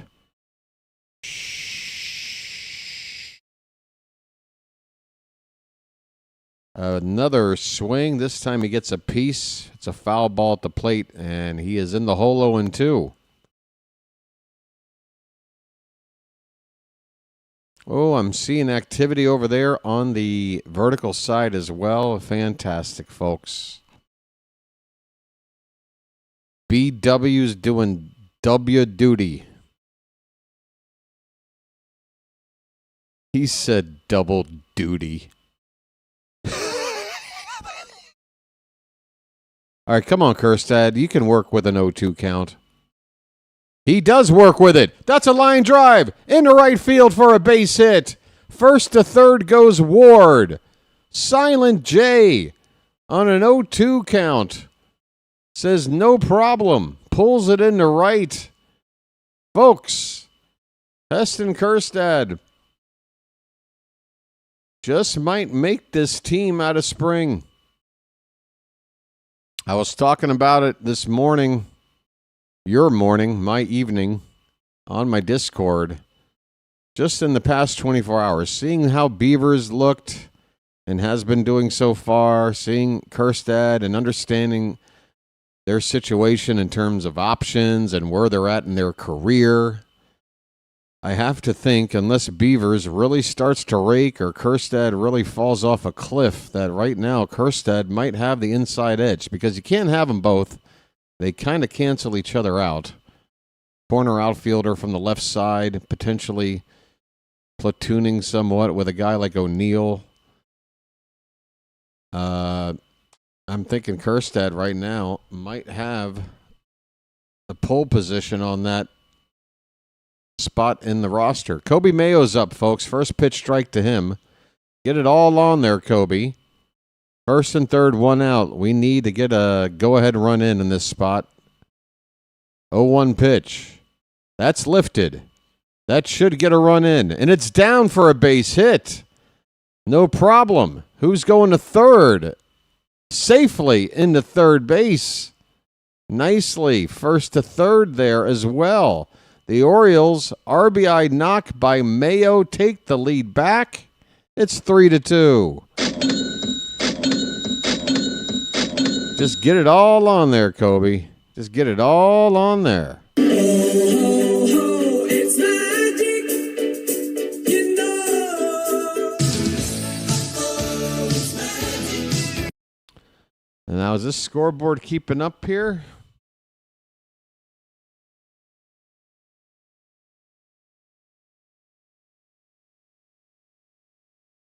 That does say 3-2 now at the top of your screen, doesn't it? I sure hope so. All right, Taveras at the plate. First pitch strike. It's still first and third. Excuse me. And this ball's fouled off right side, slicing into the stands. Let's see. Vertical scoreboard refresh. Make sure that one's working. Thank you, Phantom. When Silent J hits the ball, does it make a sound? Folks, I love philosophical questions like that. Swing and a miss. And down goes Taveras for the second out. That's tough. I hate seeing batters strike out with a runner at third and less than 2 down. Make contact, especially a guy like Taveras. Just a little dribbler on the infield could work out beautifully. Here's Jeremiah Jackson with 2 away. And, oh, that's not a good swing. Change up that stayed low and away. I guess Jeremiah thought it was going to break into the zone, but it never did. 0-1 the count on the Bullfrog. Jeremiah was the bullfrog. Next pitch. Low and in. 1-1 the count. Folks.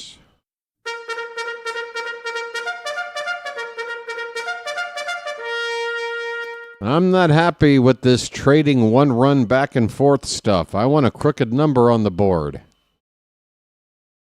The 1-1 to Jeremiah is outside. 2 balls, 1 strike. Herder with a change up there. Mayo is the runner at first. And is it Kerstad over at third right now, I think? The 2-1. Outs up the middle, and that's going to get through. Another base hit. Coming across the plate is Kerstad, and there you go. A 2-out RBI knock from Jeremiah. And the Orioles had themselves, for the first time today, a 2-run lead. It's 4-2 Orioles.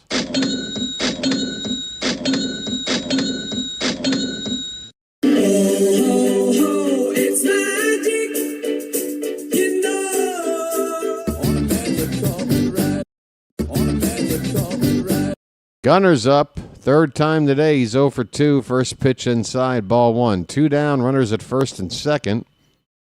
2 runs in for Baltimore in the bottom of the 4th. Herder's on 20 pitches in the inning, and pitch 21 is way inside. 2-0.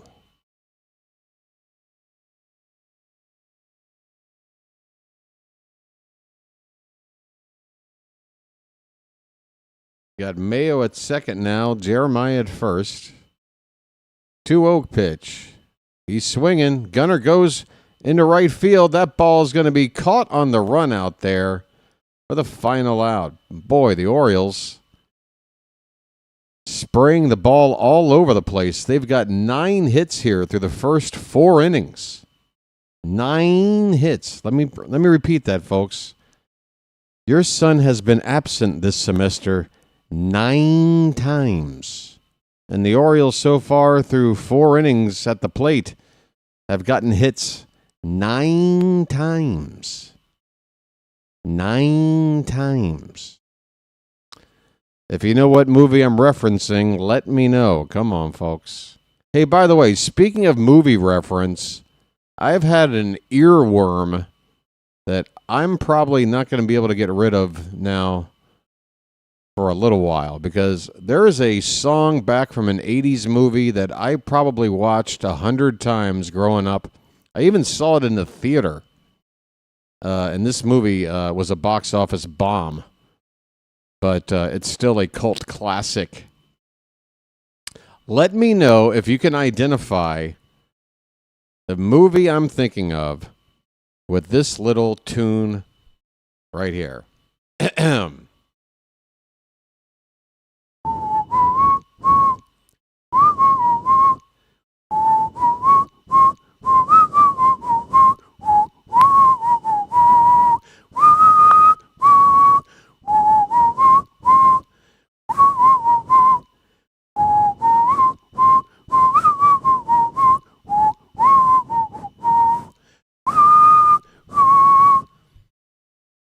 If you know that tune, let me know.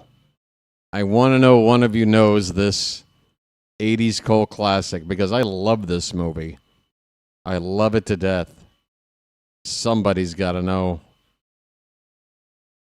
And I'm telling you, if you haven't seen it, I'm going to point you in that direction, if only for that closing theme song. Cameron Foster is on the pitch, a right-hander for the Orioles. AA, AAA last season. We are in the top of the fifth inning. First pitch is lifted into center field. Tavares looks like he's battling a little bit of wind out there, but looks like if he just stayed in place, a ball would have hit right to him. Makes the first out of the inning. Quick out there. Riley Green coming up next. Hey, Book Doc is here? I just saw that typed in. I haven't seen Book Doc. Where's Book Doc? I haven't seen him yet this spring. Book Doc, if you're around, say hello. Nice to have you back. Riley Green's first pitch is a strike. I'm not sure if he took it or he fouled it away or what, but it's 0-1. And make it 0-2. That one's fouled back. 1 out, nobody on in the top of the fifth for the Tigers. Trailing by 2 to our Orioles. Looks like Keegan Aiken is... Is that Aiken? It looks like it. No, that's a right-hander. That's Trey Gibson out there. Trey Gibson's getting loose, folks.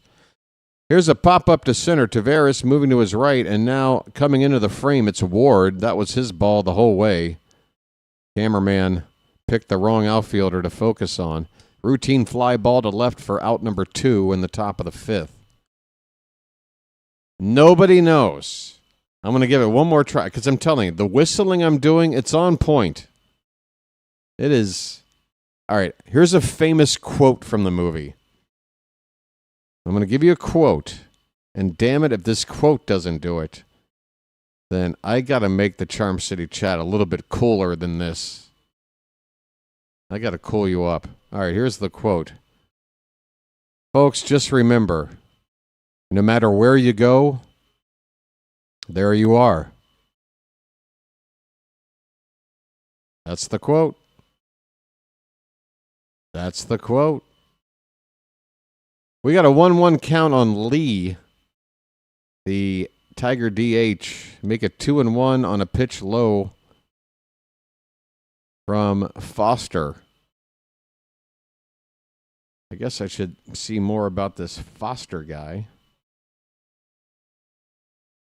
I mean, you can Google that, folks. Just Google, no matter where you go, there you are. It'll tell you the movie. Because it's that much of a quote. Yeah, you need more cool, Warren.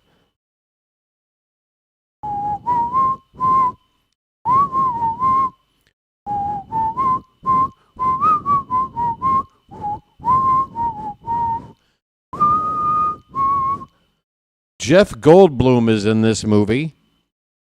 Ellen Barkin is in this movie. Peter Weller, a.k.a. RoboCop, is in this movie. Christopher Lloyd is in this movie. John Lithgow is in this movie.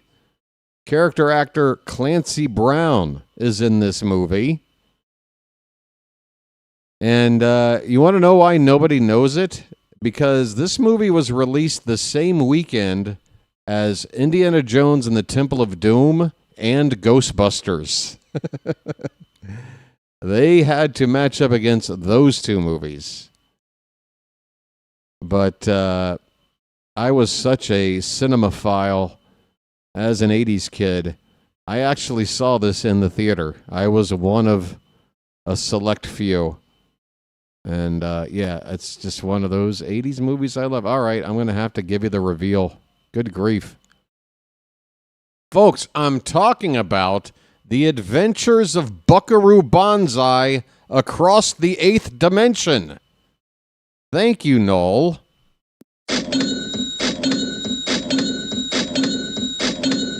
Folks, if you want a movie that is absolutely not controlled by a studio in any way, shape, or form, where they just let everybody do whatever they... I mean, the movie is just... It's batshit crazy. I don't know how else to put it. I love it. Buckaroo Banzai. Somebody in this chat needs to go look up the ending credit theme song for that movie and tell me it's not a banger. It's a banger. Full count pitch to Lee is fouled away. We'll do it again. 2 out, nobody on, top of the 5th.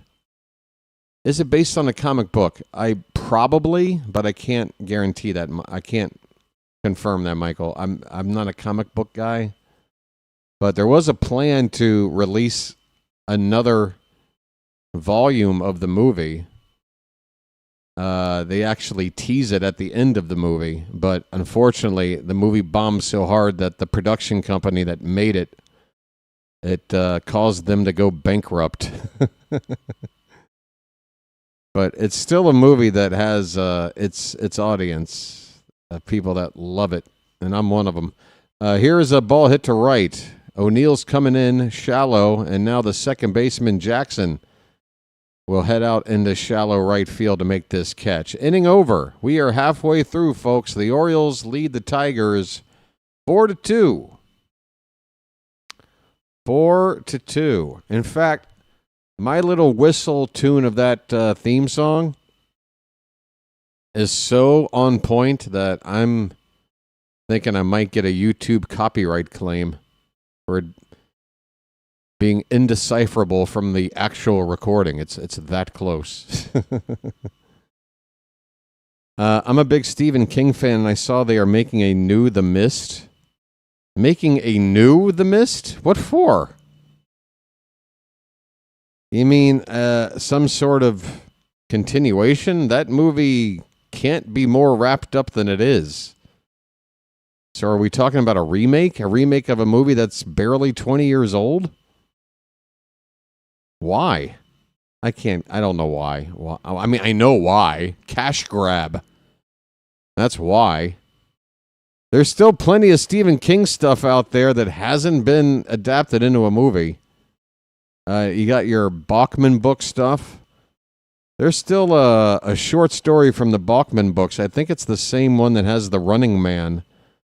I can't remember the name of it, but it's about a classroom of kids that, like, basically goes full on, like, Lord of the Flies. And I remember reading that as a young guy going, that would make a really cool movie. That story. What was it called? Was it just like Fear? It was like a one-word title. I don't know. If you're a Stephen King buff, you know what I'm talking about. I've forgotten more than I could ever remember when it comes to that sort of stuff. The Wave? That might be it. He does have a lot of short title names. It's the first story in one of his Bachman books. And I think it's the same one that has the Running Man in it. It's the first one. So I probably could look it up. Brennan Hanafy, right-hander on for Detroit. He is got a count of 1 ball and 1 strike to, is that O'Neill again? Tyler O'Neill is up again, folks. Look out. Ahoy there. Anybody home? 1-1 pitch inside, 2-1. Folks, Tyler O'Neill.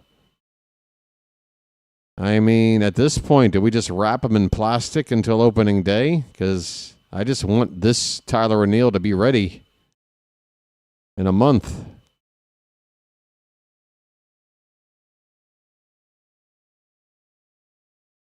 It is 2-1 to O'Neill leading off the bottom of the fifth.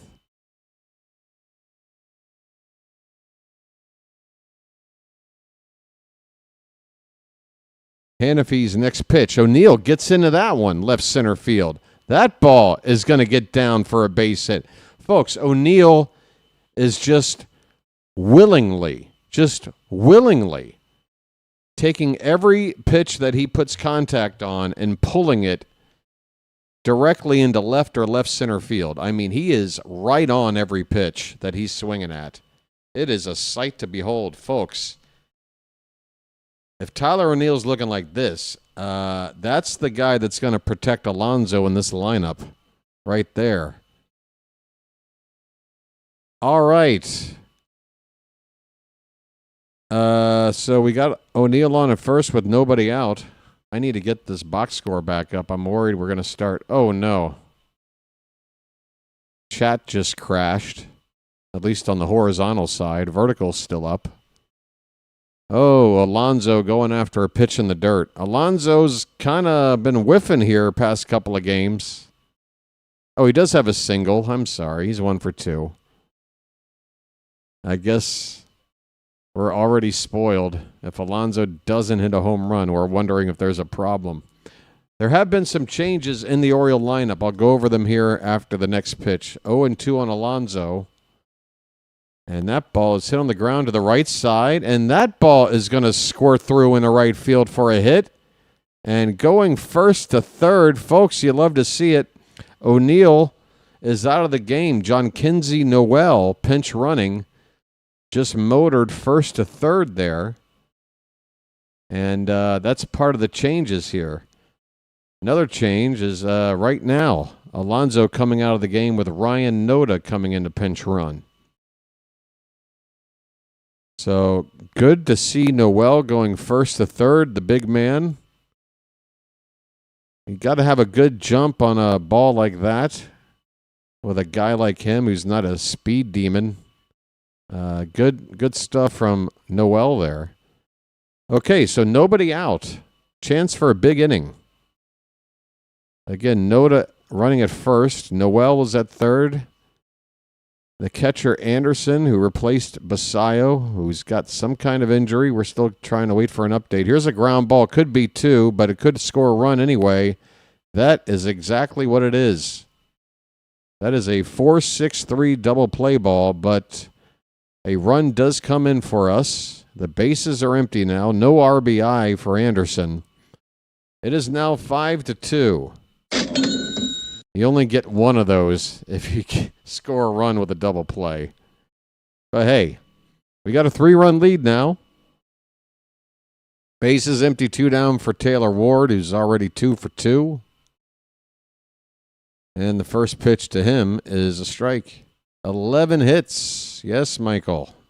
And they're not all leaving the yard. This doesn't look like a home run dependent offense to me so far this spring. Oh, we got a challenge here, I think. I think I just heard the umpire ask for a challenge check. Tigers are challenging, so I guess it was called a ball, and they feel it was a strike. And they're right. That ball hitting the bottom of the zone. Just a little bit of the ball poking below, but the majority of it in there for a strike. So Detroit wins the challenge. The count is 0-2 on Ward. Next pitch is about neck high. 1 ball and 2 strikes. Yeah, let me go to the full box score here. The Orioles have 1 home run and 2 doubles, 8 singles.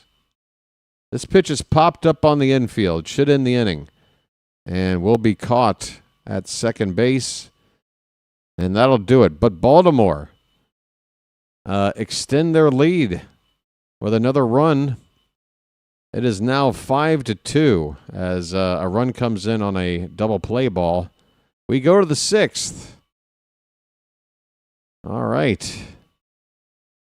And if we win this game, BW is going to have a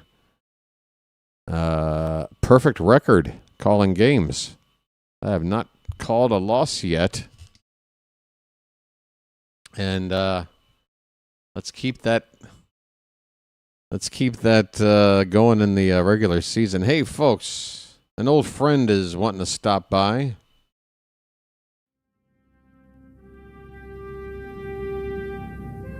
You know him, you love him.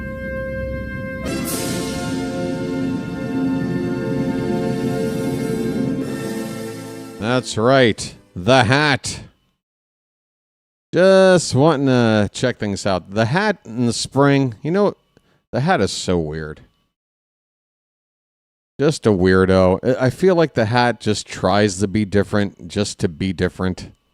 But the Hat is actually more interested in being around for all our backup players, guys who have no chances of making the team. He wants to watch those guys for some reason. I don't know why. Not sure we get it over here, but Jazz representing the UK kind of put me off. Put you off in what way, Warren? I'm happy he's not playing for USA. It makes it easier to root against him. I'm not a fan of the guy. But, you know, obviously with some of these smaller, you know, countries that have virtually no chance of, you know, advancing past the pool stage of this tournament, you got to give them a couple of players that are of some note so that people have a little bit of interest in watching. You know? If you're going to have a British team and it's nothing but like Russell Crowe and frickin', I don't know, Jude Law. I'm just trying to think of British people. Call confirmed. We had an early ABS challenge there that looks like it was lost that time. Trey Gibson's into the ballgame. The first pitch was challenged, but it was strike one. And the next one is a curveball up and away. 1 ball, 1 strike. Trey Gibson, I believe this is his second appearance. He pitched the final 3 innings in that spring opener. Looked pretty good. Swing and a miss. Colt Keith is still in the game and at the plate with a count of 1 ball and 2 strikes. He is 1 for 2 today.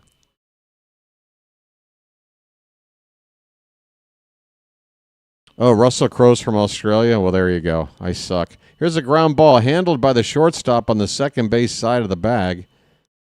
Big shift on there, and Keith is retired. Looks like the Orioles have made other changes in the field. Barrero is now a shortstop who just made that play. Also taking over for Kerstad in left field, Sanchez. Only starters left in the game for the Orioles at this point, the DH Ward, and then the remaining guys who have yet to get their third at bat, Kobe Mayo, Leody Taveras, and Jeremiah Jackson. Everybody else is out of the game that started. Here is Lorenzo, who taps one foul off to the right. The count for him is 1-1. Lorenzo is 1 for 1.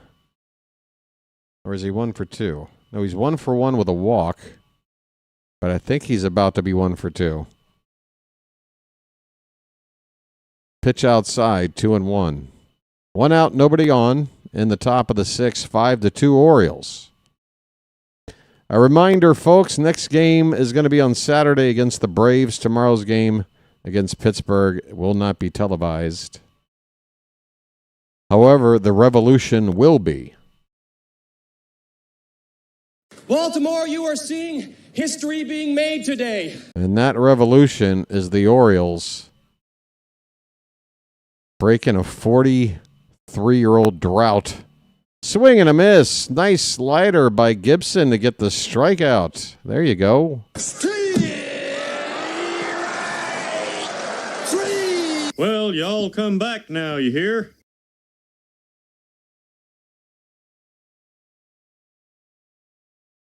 I was thinking about a motto for this 2026 team. And here's a check swing by the second baseman, Anderson. Appeal says he did not go. 1-0. 2 down, nobody on. Yeah, Noel's in the game. I mentioned already he pinch ran and went first to third on a hit. Stays in the game. He's in right field.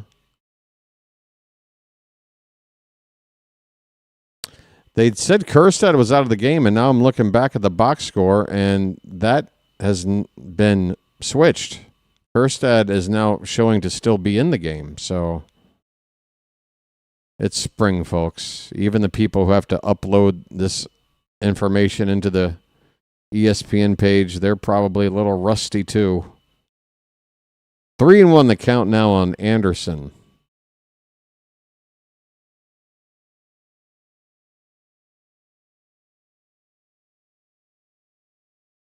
Three-one, swing and a miss. On a 3-1, Gibson throws a slider and a pitch that just how you like it. It did catch a corner, but also not easy to hit. 3-2. This one is tapped along the third base line. It's a fair ball. Going to be a tough play. Yeah, never a chance. And honestly, Mayo should have put that one in his pocket. The throw was offline. First baseman had to come off the bag to keep it from going down the right field line. But you could tell off the bat, yeah, it's a dribbler. It actually hit the third base. Mayo had no reason to try to throw there. He's got to know that. He's got to put that in his pocket. 2 down, nobody on. That could have resulted in a runner at second or even third base. Just put that one in your pocket, Kobe. 2 down, runner at first. Valencia's up. First pitch strike to him. Next one's inside. So that is the assignment until Saturday, folks. You've got a day off. The game isn't televised. Why don't you use that 2-hour block and go find yourself a copy of The Adventures of Buckaroo Banzai Across the Eighth Dimension? I'm telling you, you're not going to be disappointed. It's quintessential 80s. I'll tell you this. I think the best comp, if you like Big Trouble in Little China, you're going to like this. It's that same kind of like just no rules fantasy, just original story kind of thing, probably adapted from a comic. But you got Christopher Lloyd in peak form. John Lithgow, man, you want to talk about committing to a role. 2-2 to Valencia. Breaking ball. That one's hit in the air to left and deep. Going back. Still going back. At the wall. Leaping. And that ball is, wow. Kjerstad lost his glove. That ball is into the stands for a 2-run homer. The Tigers get back to within a run with a 2-run homer off of Trey Gibson. And Kjerstad, knowing his fielding acumen, would have been asking a lot to make a home run robbing catch, which is what it would have been. Looks like he might have not been helped by a fan out there as well. But, yeah,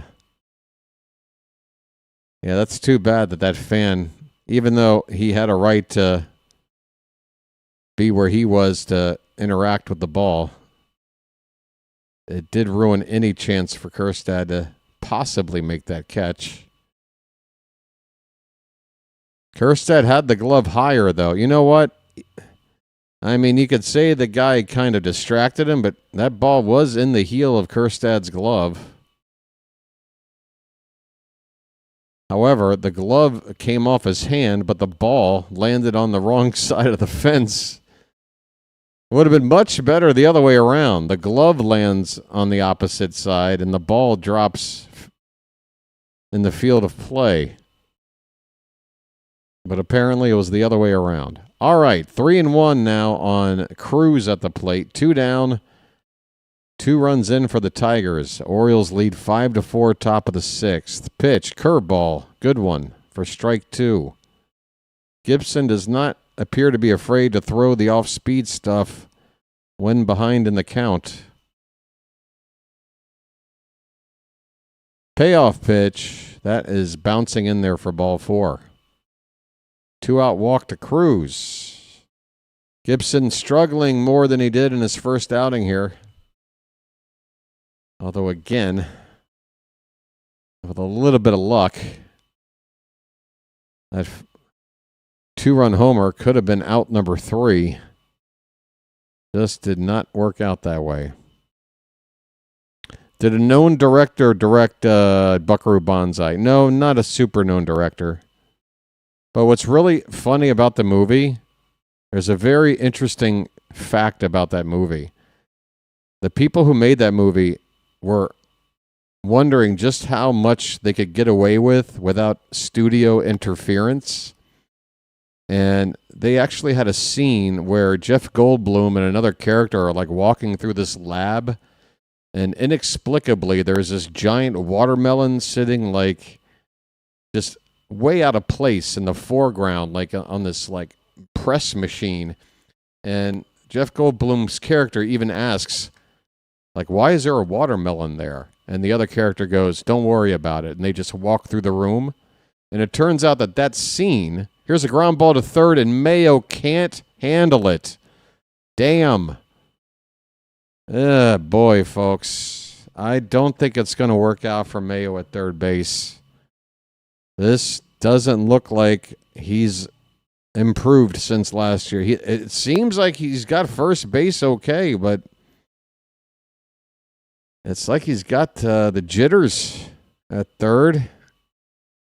You got to be able to handle that ball. Man, oh man. This inning is not over, and Alvarez is going to come out and take Gibson out after 27 pitches. Not a good showing from him, but he wasn't exactly helped by the defense either. We've got a pitching change, folks. The Orioles lead at 5-4, but Detroit threatening with 2 on and 2 out. Coming in to pitch next is Yaqui. Yaqui? Y-A-Q-U-I? Yaqui Rivera? Oh, boy. I cannot figure out these names. Yeah, so to wrap up that little story, basically, they shot a scene in the movie Buckaroo Banzai on purpose that made no sense, that wasn't in the script for the movie, and they sent the dailies back to the studio to test whether or not the studio was actually reviewing the dailies and would, basically go, hey, why is there this scene about a watermelon that's not in the script and it doesn't make any sense? But they did that scene on purpose just to see if the studio was paying any attention. And once they came back with nothing to say about the watermelon thing, then they knew that they had carte blanche to make as wild of a movie as they wanted to with no studio interference, just as long as they got that movie in on budget. And, folks, that's when cult classics are made. When the studio stays out of the way and you just make, a creative movie without any restraints. That's the story of Buckaroo Banzai. All right, we're back underway. New pitcher. First pitch is inside for ball 1. Yaqui Rivera pitched in Double-A last season, 27 appearances, 3.97 ERA. Julks is up to hit, and that's a line drive right to Mayo. That he can do. Mayo's a big dude, and if you hit it right at him, not on the ground, he's going to stab it and make the catch. He does here. The inning is over. The Orioles still cling to the lead here. It's down back to 1 run in a pretty sloppy inning right there. An error involved. We're going to the bottom of the 6th. It's the Orioles 5 and the Tigers 4. I need a lucky. I'll tell you what. And I need to pick up the pace on this coffee.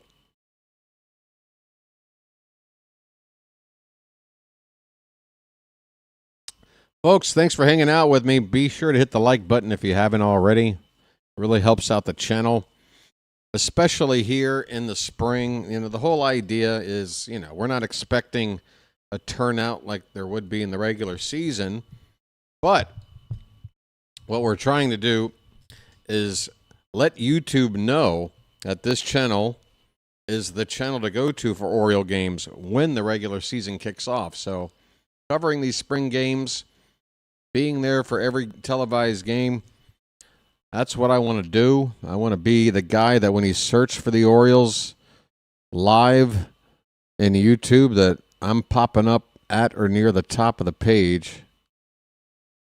So, yeah, hitting that like button, all that information, YouTube, they just spit out something and say, okay, let's put this guy second recommendation or something, you know.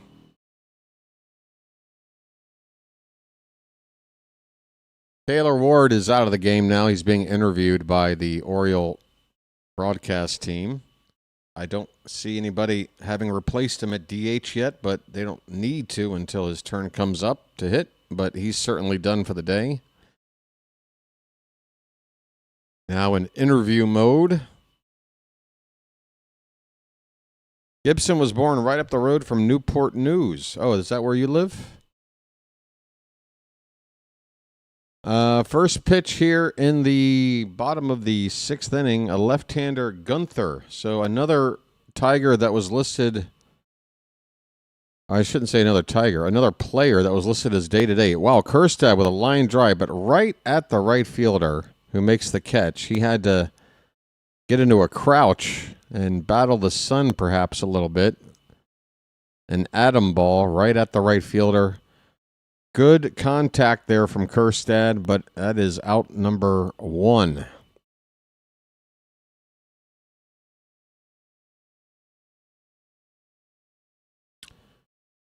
Here's Kobe Mayo. And while he has not looked good in the field, he does have a base hit today. An RBI single, and also a sac fly. This ball's crushed in the left. That ball's going to be off the base of the wall. Holy cow, Mayo's chugging for 2, and he'll get there sliding. Folks, I need to see the exit velo on this one. That ball went from his bat to the wall in under a second, I swear. That ball was hit extremely hard. My goodness, give me an exit velo on that. It's got to be in the 110s. Surely. Absolutely creamed. Mayo's at second with 1 down. Here's your splash. My goodness.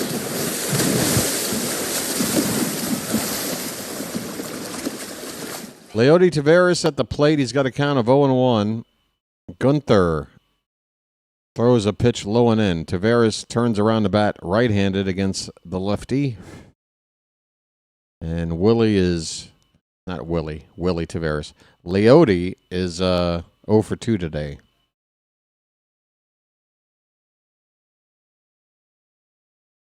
Gets jammed a little bit, fouls it away. 1 ball, 2 strikes.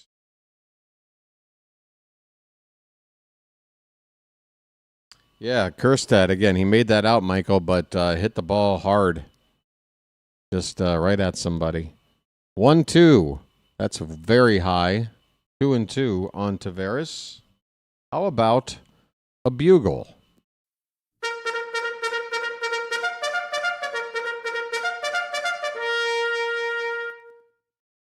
The 2-2. Ooh, that's just off the plate outside. We got a full count.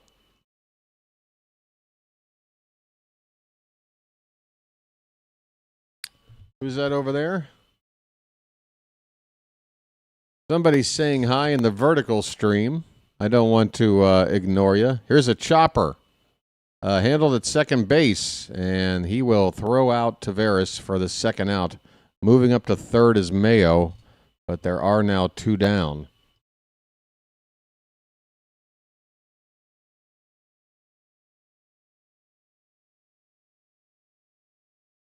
Stamantis Nicolou? That's the best I can do. My vision is bad, and I probably butchered your name, but hello to you, sir. Thanks for being here. Jeremiah Jackson. He's 2 for 2. And with 2 out, runner at third. Looking to go 3 for 3. He's got a double and an RBI single.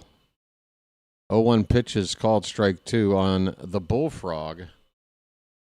Jeremiah was the bullfrog.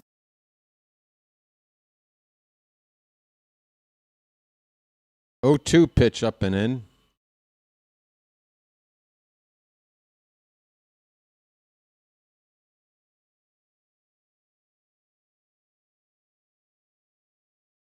Jump, jump. The Mac Daddy will make you. Low, 2-2. I'm going to go over to Rock Kabatko's Twitter feed and see if he's got anything to say about Basayo yet.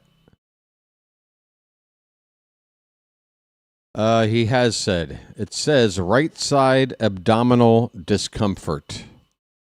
Here's a line drive, a diving grab by the second baseman behind the bag. Whoa, put a star by that one. Wow, who's that at second for Detroit? He just robbed what would have been an RBI base hit. That was Anderson. Max Anderson, 23-year-old out of Kansas City, robbing a would-be third hit of the day for Jeremiah and what would have been also his second RBI. We are through 6 innings. The Orioles lead this one 5-4. Top of the order due up for Detroit.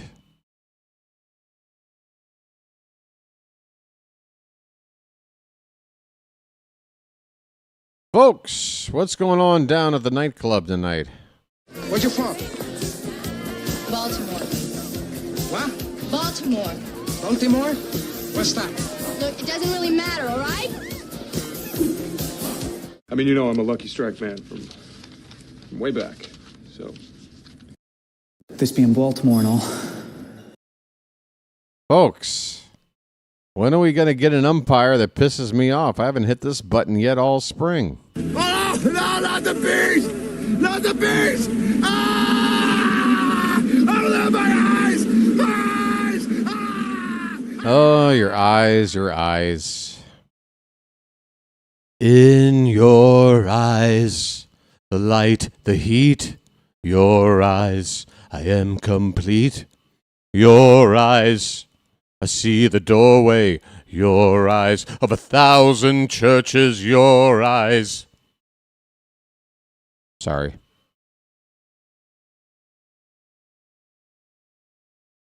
I was possessed by Peter Gabriel for a few moments. I apologize.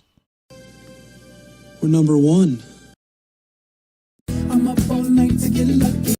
I'm up all night to get lucky.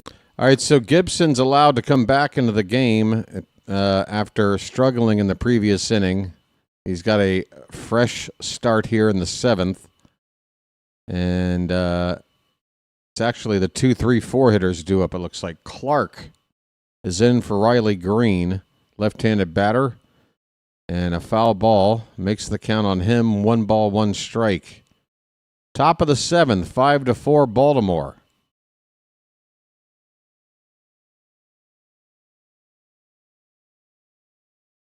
Breaking ball hit on the ground to the second baseman. Should be routine, and it is. 1 down.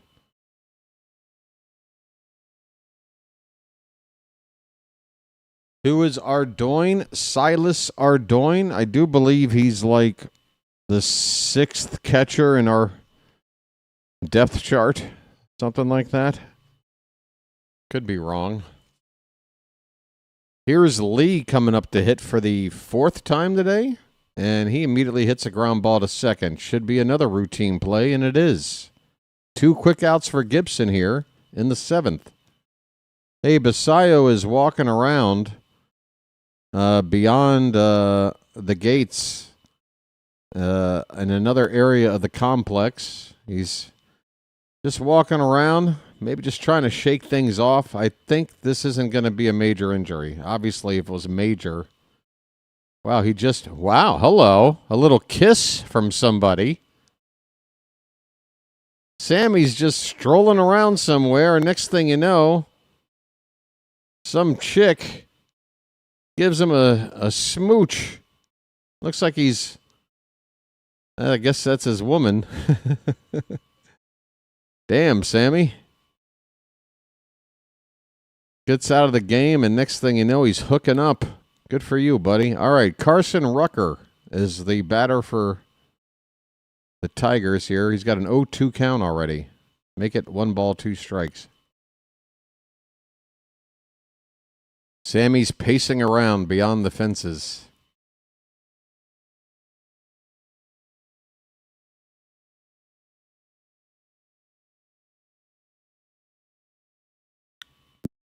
That ball's hit hard in the left. Stay in the yard. Stay in the yard. That ball snuck out of here. Damn it. A line drive home run by Rucker ties it up. Gibson gives up the long ball. Gosh, I feel like in most major league ballparks, that's not leaving the yard. It's a low fence. And that was a line drive that just got over that low fence. The Tigers have tied it up.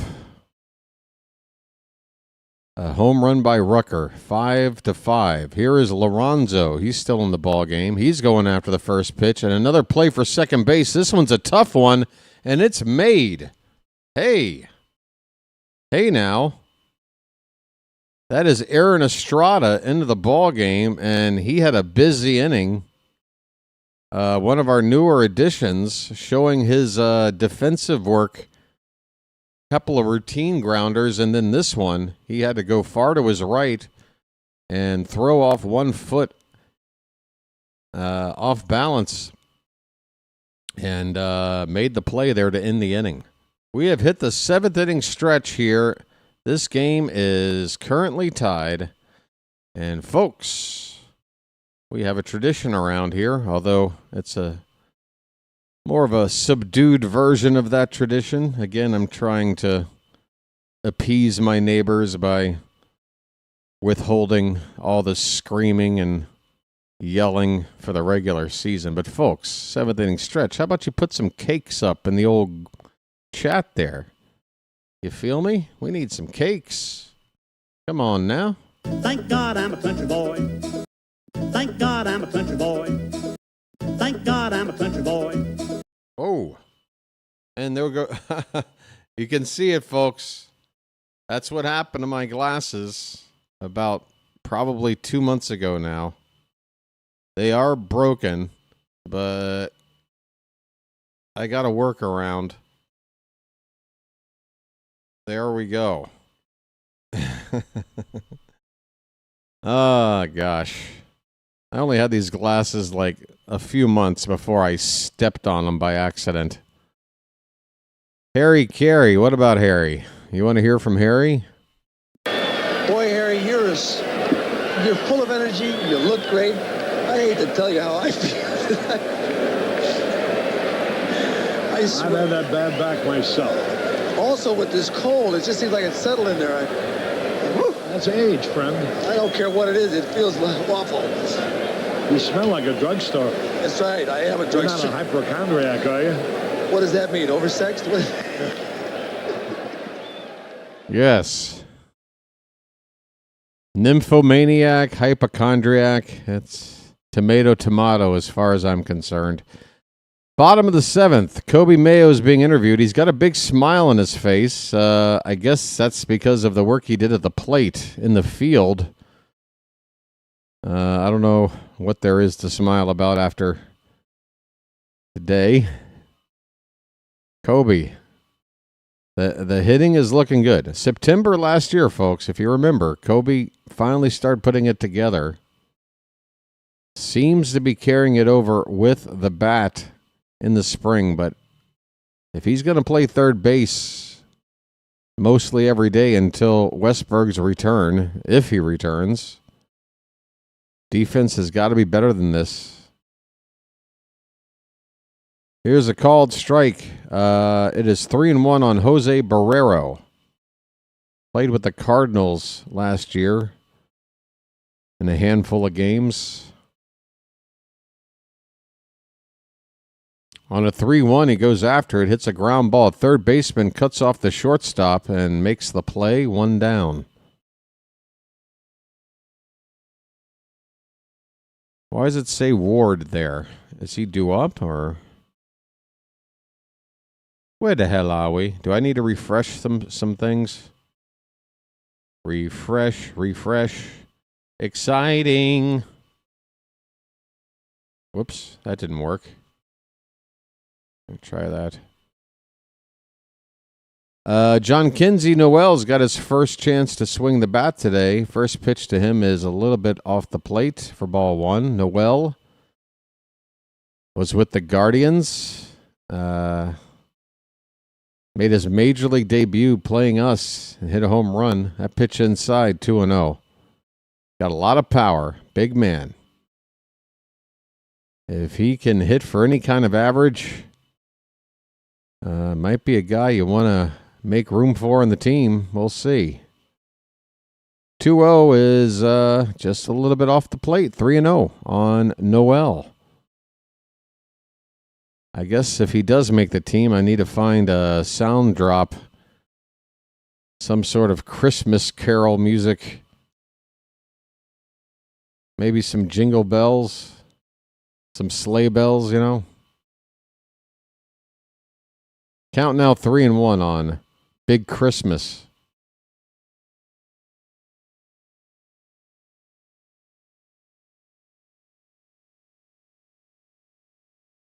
The pitch. Oh, that was a hittable 3-1 pitch, but Noel laid off. Strike 2. All right, buddy, get off a nice big swing. Don't look at strike 3. I want to see you swing that bat. Payoff.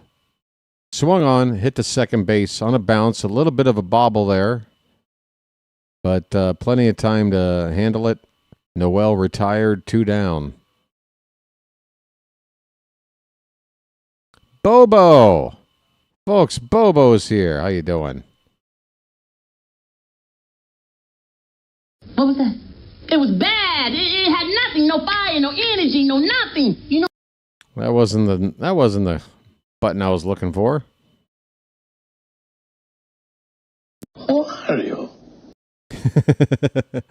That's the button I need for spring training once we get into the late innings and all these people coming up I've never heard of. Oreo. I forgot about this button. Oreo. Ryan Noda at the plate. 1-0 pitch is just off the plate. It's 2-0. We're tied at 5 in the bottom of the 7th. 2 out, nobody on for Baltimore.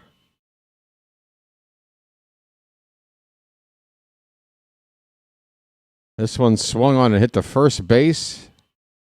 And the first baseman will take it to the bag unassisted for the final out.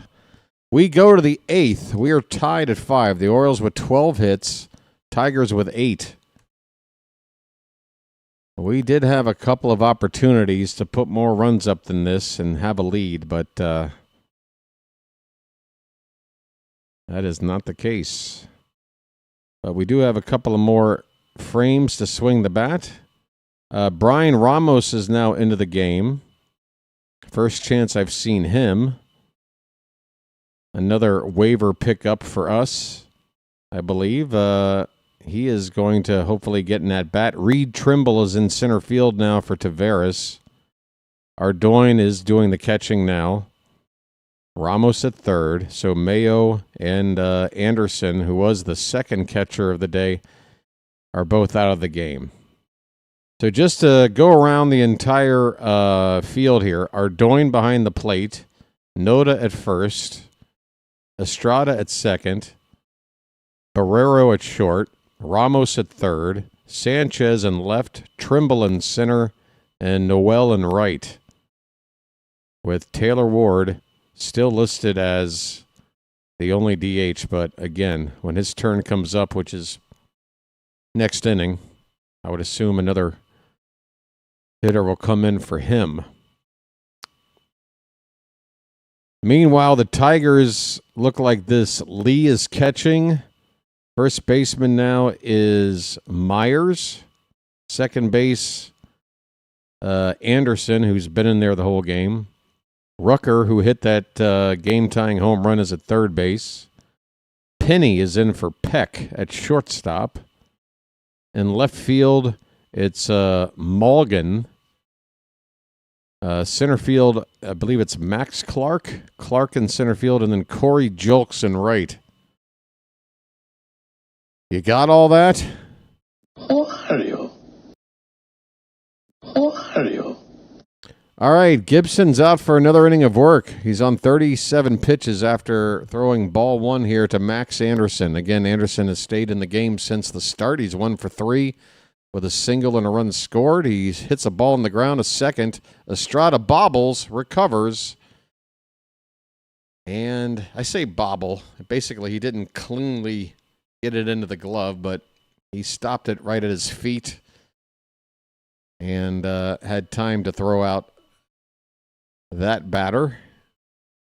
So Estrada, very busy in the field. I feel like he's been involved in all 4 outs since coming into the game. Chris Meyer is the hitter now. Curveball taken for a strike.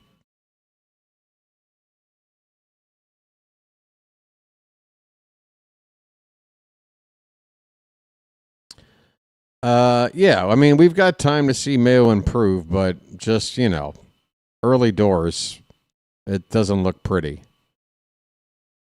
Like, some errors are more concerning than others, But when you see, like, that one dribbler that he should have just put in his pocket. Nice stop at first base, a ground ball up the line. Race to the bag is won by Ryan Noda. Nice play, Noda, on defense there.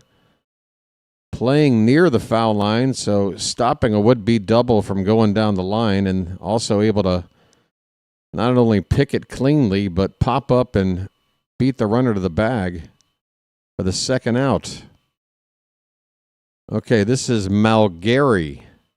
I think I said Malgin. The R and the I morphed into an N with my bad vision. It's Malgary. Ben Malgary, right-handed batter, playing in left field. 1-0 pitch to him is a strike. Sinker at 92 from Gibson.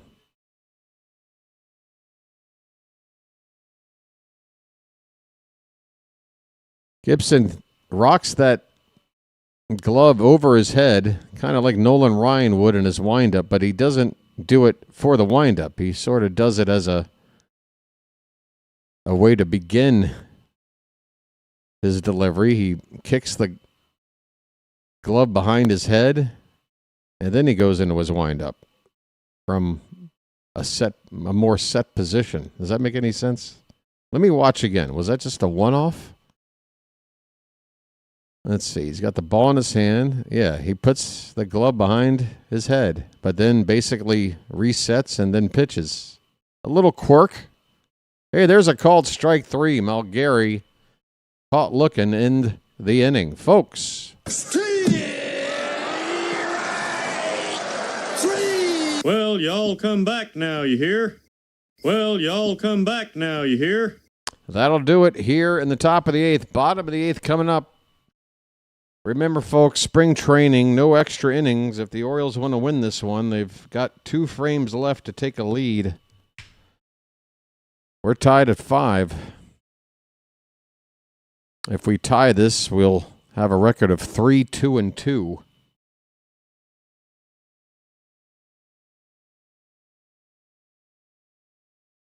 All right, show of hands, folks. Who's going to be here on Saturday? Orioles, Braves. Kyle Bradish on the mound. And also a chance to basically talk about the game that's not being televised tomorrow, where Shane Baz is going to make his debut. I'd imagine we're going to spend the first part of Saturday talking about what Baz did on Friday. Bobo is going to be here. That's what I'm talking about. Travis, yes. Phantom. Come on, folks. Join in. A show of hands. Show me your hands. Give BW a hand. Michael says he'll be around, but Virginia's playing Duke. Are they into tournament time now? Is that for ACC tournament, or is that still like regular season? It better be a tournament game, Michael, or else not thick enough. Get your butt on over here. Carlos Pena is on for the Tigers, a lefty. Pitched in double and triple A last season. Combined ERA of 3.73. Wow. A combined 51-5 record between those two college teams. Here's a ground ball hit softly to short. Charging on it is, who is the shortstop for Detroit? Penny makes the play. And that was Vasquez pinch hitting in the DH spot for Ward. Or no, that was Ramos. I apologize. Vasquez coming up now. So Brian Ramos got his first cut of the day. Ground ball out to short. And here's Vasquez hitting a ball into center field. That's going to hang up there for an easy second out. 2 away quickly for the Orioles. We might have to walk it off today, folks. But we only get 1 inning to do that. There's already 2 down in the 8th. Base is empty here. Reed Trimble due up next. Oh, Trimble's a switch hitter? This is news to me. See, folks, I don't know everything, and I'm willing to admit it. I did not know Trimble was a switch. First pitch fouled away to Trimble. I've seen him hit from the left side. First time seeing him hit from the right.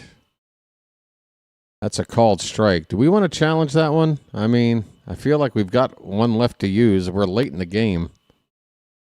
Catcher definitely pulled it back from the outside part of the plate. 0-2 pitch. That's a little bit inside. 1-2. 5-5 ball game in the bottom of the 8th. 2 down, bases empty for Baltimore. 1-2 to Trimble.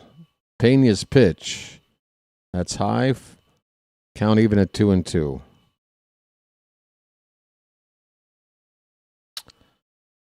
I wonder, I'm going to take a peek right now and see if any of my buddies are streaming. If I can maybe send you somewhere after this game's over.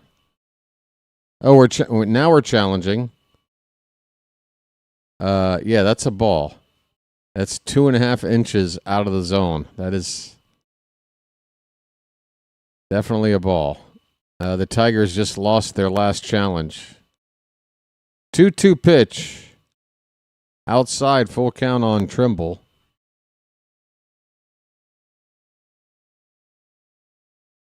Hey, JJ is covering Phillies and Nats. Where are they at in that game today? Oh, they're already in the top of the 9th. Called, strike 3. Trimble caught looking. And the inning is over. We're going to the 9th. This game's tied at 5. Somebody needs to score in this frame or we're going to end with a tie. Don't you love a baseball tie in an exhibition game, folks? It really is exciting. I don't know. Part of me would rather have tie games in the regular season versus this Ghost Runner nonsense. Going to be that kind of party. I'm just going to stick something in the mashed potatoes. All right, well, I'm going to set up to send you to JJ. We'll see if it materializes or not. We got over 50 people here right now, and yet the like count is still under 50. Folks, I'm going to have to ask you kindly, if you're watching right now, to tap that thumbs up at the bottom of your screen. I'm only looking at the horizontal stream, but yeah, like count now at 49. One more gets us to 50, and I won't complain if we just get one more of those. What do you say we get that? There you go. You see? The magic of reminding people. It's something I really don't enjoy doing, folks. I don't want to bug people. I know there's channels out there that tell you to do it like every 3 minutes.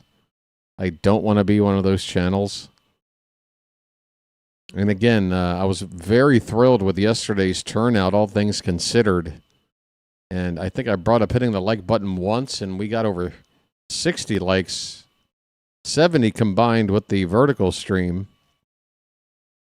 So you guys really do a good job even without the constant reminders.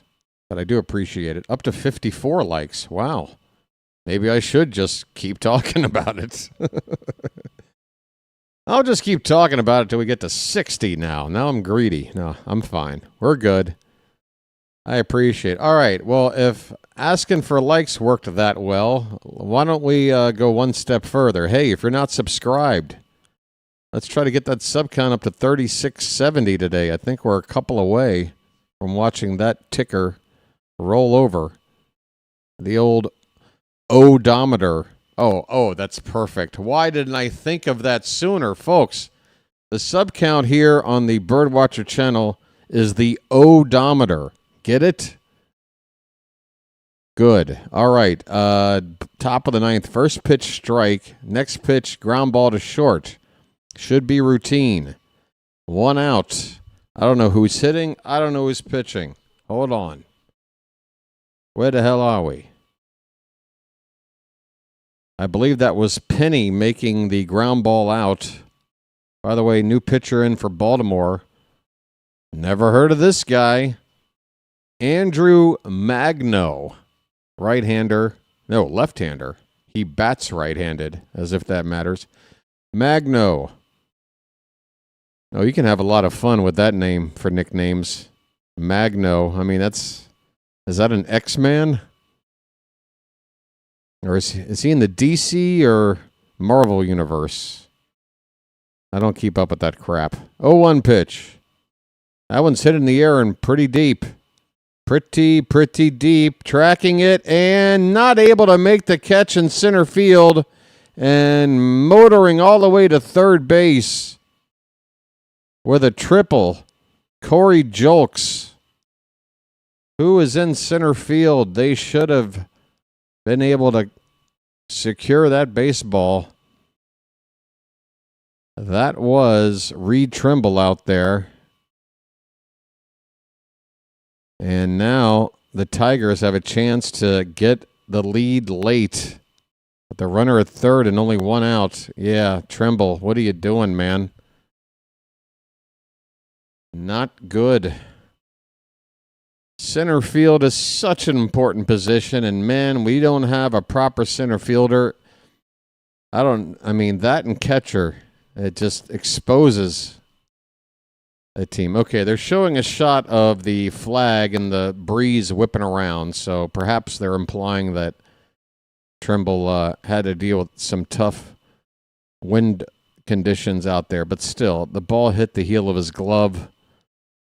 You got to come down with that. I believe it hit his glove. He was right there. 1 out, runner at third. 0-1 pitch to Clark. That's a ground ball. And with the infield in, the throw to the plate, and the ball is there in plenty of time. Nailing Julks at home plate. Folks, That's how you do it. Barrero playing in. He wasn't even all the way in on the lip of the grass. Maybe 1 or 2 steps further back, but still, he was right there on the edge. And he fires home perfectly. The catcher just holding the baseball, waiting for that runner to slide in for the second out. 2 down, runner at first. So, yes, maybe worst case we get out of here with a tie. Here's How are you, Lee? How are you, Lee? You've been in the game all day. How are you? Lee is 1 for 4. And the pitch here from Magno is high for ball 1.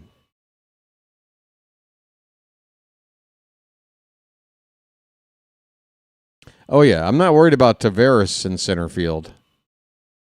But I've seen Beavers there. I've seen Trimble there. And I don't like it.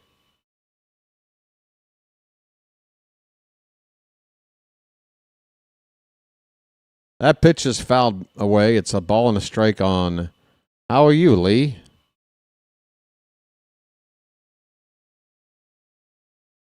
Maybe I'll get my name legally changed to I'm Fine. And that I can hang out with this guy. How are you? And I'm fine.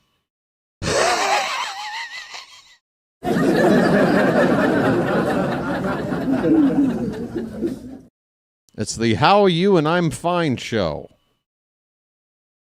2-1 on How are you, Lee? Pitch. That one is hit in the air to left. That's going to be trouble. No, it's not. It's going to hang up there. Thank you. It's caught going into foul ground in left field to end the inning. Folks, Sanchez with the catch. And, or no, he's out of the game. Who's in left now? Trimble's in center. He replaced. To hell with it. We're going to the bottom of the 9th, tied at 5. Folks, let's walk it off.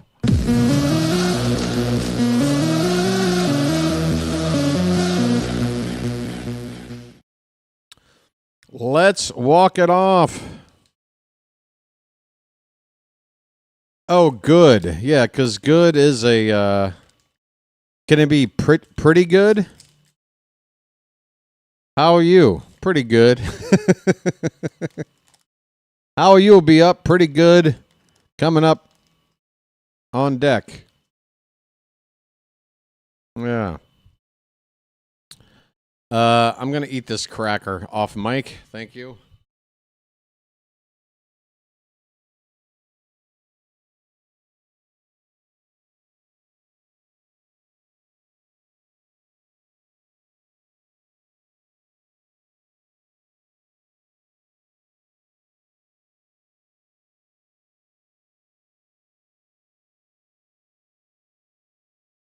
You better be kidding. I'm kidding. Yeah, Cowser, I was surprised to not see him in the lineup for 2 straight games. I'm wondering if he's got a day-to-day thing going on.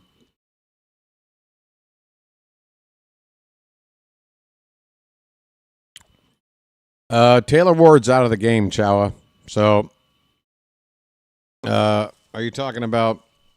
What are you talking about? Let me look over here.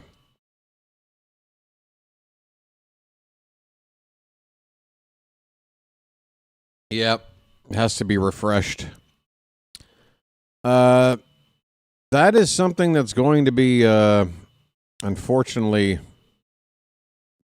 a problem, even in the regular season. It's freezing more than it normally does. Maybe it won't freeze like that once we get into the regular season. This ball's in the left. That ball is going to be... Is that ball... Where is that ball? Is that gone? Or did it bounce over the wall? It bounces over the left field wall for a ground rule double. Folks, the Orioles might walk it off. We've got the winning run at second base and nobody out. Who was that on that swing?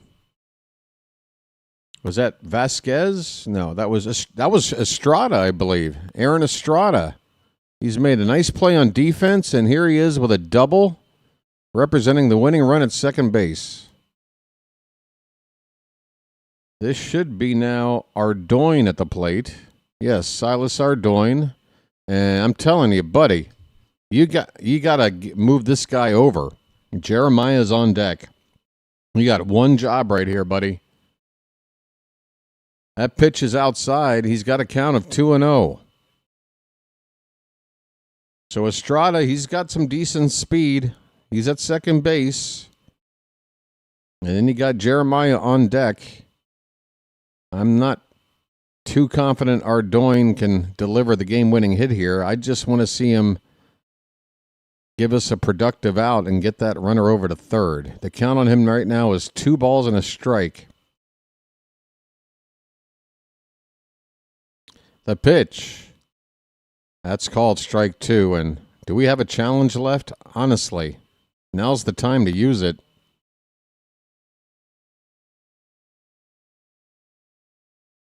That looked close to me.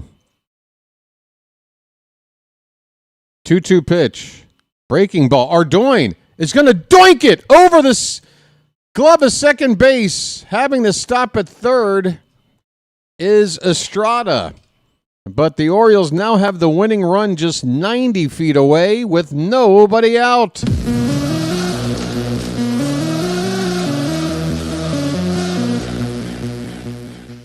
I'm ready to walk it off. I'm like a guy who's just gone to the Golden Corral buffet. I need to walk it off. Here we go. It's Sanchez, left-handed batter. He's taking a big cut on the first pitch and pops it up. Get out of play. Cameraman has no idea where it went. Luckily, it left the field of play. Foul ball. 0-1 the count on Jordan Sanchez. Rookie ball last year. .291 average. Had an OPS of .951. It's a lefty-on-lefty matchup. Pitch. Oh, what are you swinging at? It's 0-2. Sanchez pressing here. He wants to drive in that winning run, but, buddy, there's nobody out. Wait for your pitch. You can't wait now. Now you got to protect. 0-2 the count on Sanchez. Pitch. He lays off one low. Folks, one more bugle. What do you say?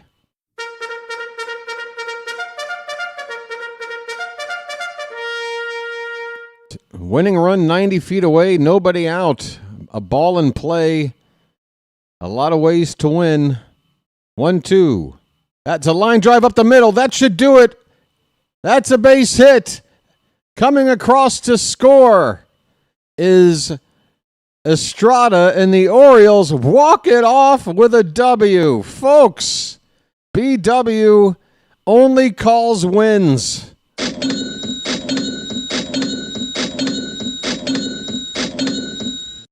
I got the magic, folks.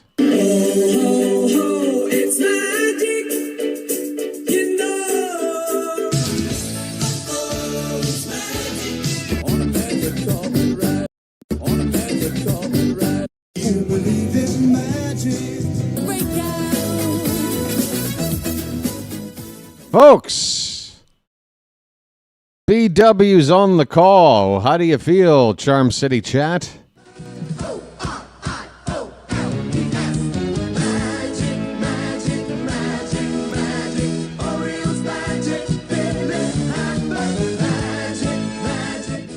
Right down to the last sip of watered down room temperature iced coffee. Folks, the Orioles win 15 hits today. 15 hits. We had a chance to put up more than 6 runs. We left probably a lot of guys on base. Actually, only 6. We did make a couple of outs on the bases, double play balls. But yeah, we were 5 for 12 with runners in scoring position. That's actually just fine. And just the one home run today. This is not a home run dependent offense, folks. 15 hits. 15 hits. What we didn't do is draw a walk. No walks, but 15 hits. That includes Taylor Ward's second double of the spring, Jeremiah's first double, Mayo's second double, and Aaron Estrada, who set up that winning run with the leadoff double in the ninth. Tyler O'Neill hit his first spring home run, and he is in fuego. O'Neill now hitting .778 in the spring. Folks, Pete Alonso had a pair of hits while he was in there, raising his average from 200 to 308. Ward went 2 for 3, scored twice. He's hitting .375. Kerstad had a base hit and a run scored, hitting .273. Mayo was bad on defense, but he's swinging the bat. He drove in a pair of runs with a couple of hits and is hitting .545 in the spring. Tavares went 0 for 3, but he's hitting .444. Jeremiah, 2 hits. He's hitting .455. John Kinsey Noel only had 1 at-bat. He's hitting .429. Folks, are you liking these averages? Orioles are putting up a lot of hits. We're just missing one thing, and that's the big rally. We scattered these hits about as much as you can, scoring individual runs in the first, second, fifth, and ninth innings. 2 runs in the fourth inning. But you like to see it. Only 3 frames today where we did not score. So, depending on how you look at it, I think overall it's positive. But you want to put that crooked number up with all these hits and just blow the other team out. We had to walk it off with a 1-run lead in the ninth with all these hits. That gets the Orioles up now to 4-2-1 on the spring. Tigers, meanwhile, remain winless, 0-5-2, 0-4 away from their home ballpark. Hey, Alexa, BW, who do you think will win the division?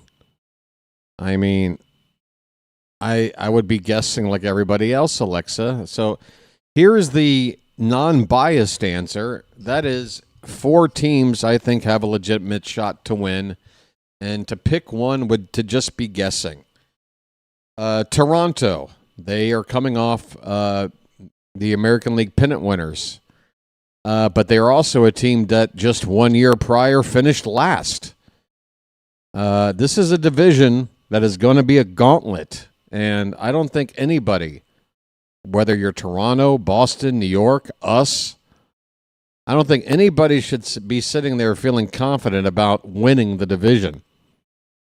I think everybody just needs to be prepared to battle. Now, if you want my biased answer, the friggin' Orioles. Of course, that's who I think. It's my team. And I think we've done a lot in this offseason. And I'm seeing early signs here in the spring that have me feeling very, I don't want to say just confident, but ambitious about what we can do this season. Let's keep this team healthy and see what we can do. Chat GPT says the Yankees. Pardon me for a moment.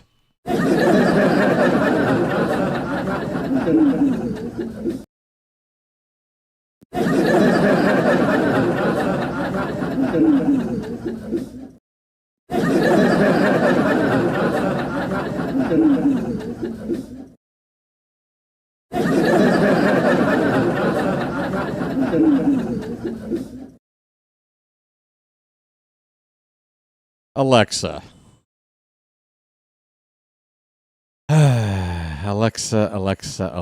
Alexa. First of all, Alexa, you're not the Alexa that's also like AI, right? Are you the same Alexa that like turns on my coffee for me in the morning? Folks, please, if you want to talk about baseball, don't refer to AI to tell you things. Okay? Let's leave the, let's leave the analysis and opinions about who can do what to the human brain. Okay? I don't care what ChatGPT says. What do they know? What the hell do they know?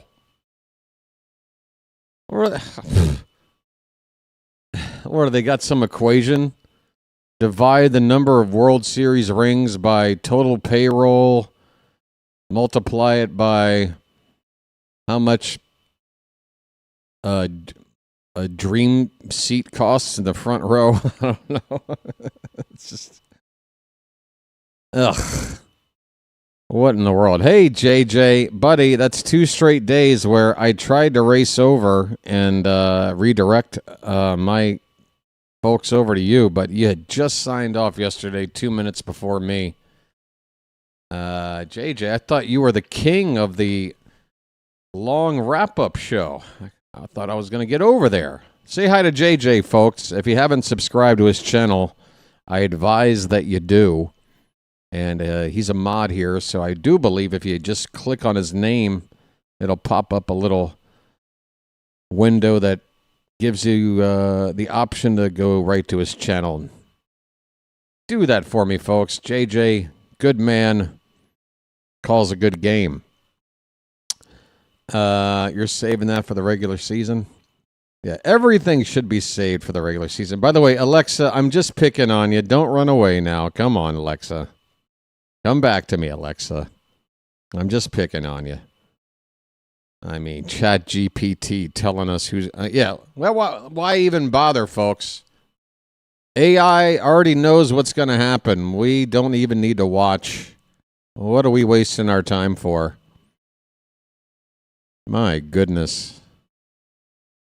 I want to get into the octagon with AI. Me versus AI. First of all, can we just, you know what? I'm not even going to refer to it anymore as AI. From this moment forward, I'm going to refer to it by what those initials stand for. Why don't you trust AI? Oh, let me count the ways, Alexa.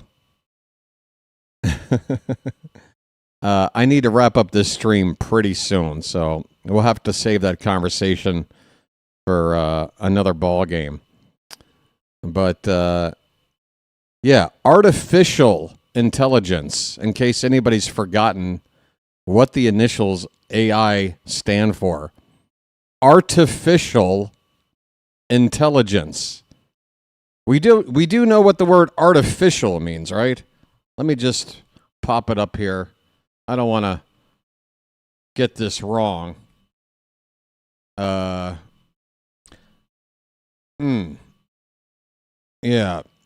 It doesn't occur naturally. It's, insincere is also like an artificial smile. False is a simile. Or a, what do you call it? A synonym. Excuse me. So false intelligence is basically. It's programmed by humans, though. Okay. Again, Alexa, if you want to depend on ChatGPT to predict the future of sporting for you, by all means, I'm not going to stop you. I just think it's nuts. What the hell do they know? What the hell do they know about something like that? I mean, yeah, you can go there. Folks, there's things that are helpful with AI, sure. And telling you who's going to win something is meaningless. It means nothing. I'm sorry. Yeah, I'll just leave it at that. Again, I'm not trying to pick on you, Alexa. I was trying to keep the bridge from getting burned. We're fine. Again, you do you. I'm just going to sit here and make fun of it for whoever knows how long. You know what I'm going to refer to? First, somehow I was able to accumulate intelligence and have information stored in my head before AI existed. Am I supposed to be under the impression that just because AI is now here that I must use it in order to keep up with everybody else's intelligence? I don't think so. I think I'm still able to keep up with you guys without it. And that's my plan. But that's just me. Anyway, I wasn't planning on things going this way. Yes, Allen Iverson. That's another form of AI. That's probably the AI I prefer. Allen Iverson. We're going to move on from this topic, okay, folks? It's coming up on 4 a.m. over here, and I'm ready to call it a night. Once again, final score, Orioles 6, Detroit 5. Magno gets credit with the win, Pena the loss. Who cares? Again, 15 hits pounded out. Orioles did not draw a walk, though, but if you're going to hit like that, who cares? Kobe Mayo had the one error, and Tyler O'Neill had that assist for the runner thrown out at home. Man, Tyler O'Neill. So he had an outfield assist nailing a runner at the plate, goes 3 for 3, hits a home run. I mean, Tyler O'Neill is the biggest story in camp right now, I think, in terms of Trevor Rogers has looked fantastic, all right? I don't want to take anything away from that, but he basically looks like the Trevor Rogers we all got to enjoy last year. So it's not like a shock. It's just very, it just comforts us to see that it looks like he might be able to keep it going. But in terms of like a player sort of rising from the ashes here, Tyler O'Neill is really getting me excited here. Please stay healthy, sir. Please tell me that your changes in off-season conditioning is going to keep you healthier. We put an investment into you here. Now, I do believe after this second year that is it a option year for year 3 of this deal? Phantom, anybody else? What is O'Neill's contract for that third and final year? I think he can opt out if he has a good year. I think that was the case for both after year 1 and this year. So it's sort of like, yeah, he has motivation. If he does well, he could put up a monster year and say, you know what, I forego the third year. I want to test free agency. Year 3 is a player option. Thanks for that confirmation, Phantom. Yeah, so look, say what you want about how you feel about these options and these contracts, but I think in the case of O'Neill, given the situation we got here, if it's motivation for him to stay healthy and put up a big year so that he can opt out and leave us for a bigger deal somewhere else, that's fine. I mean, I think our organization would be able to absorb him walking, and the $19.5 million or whatever it is that we'd be paying him, we'll replace it. That's fine.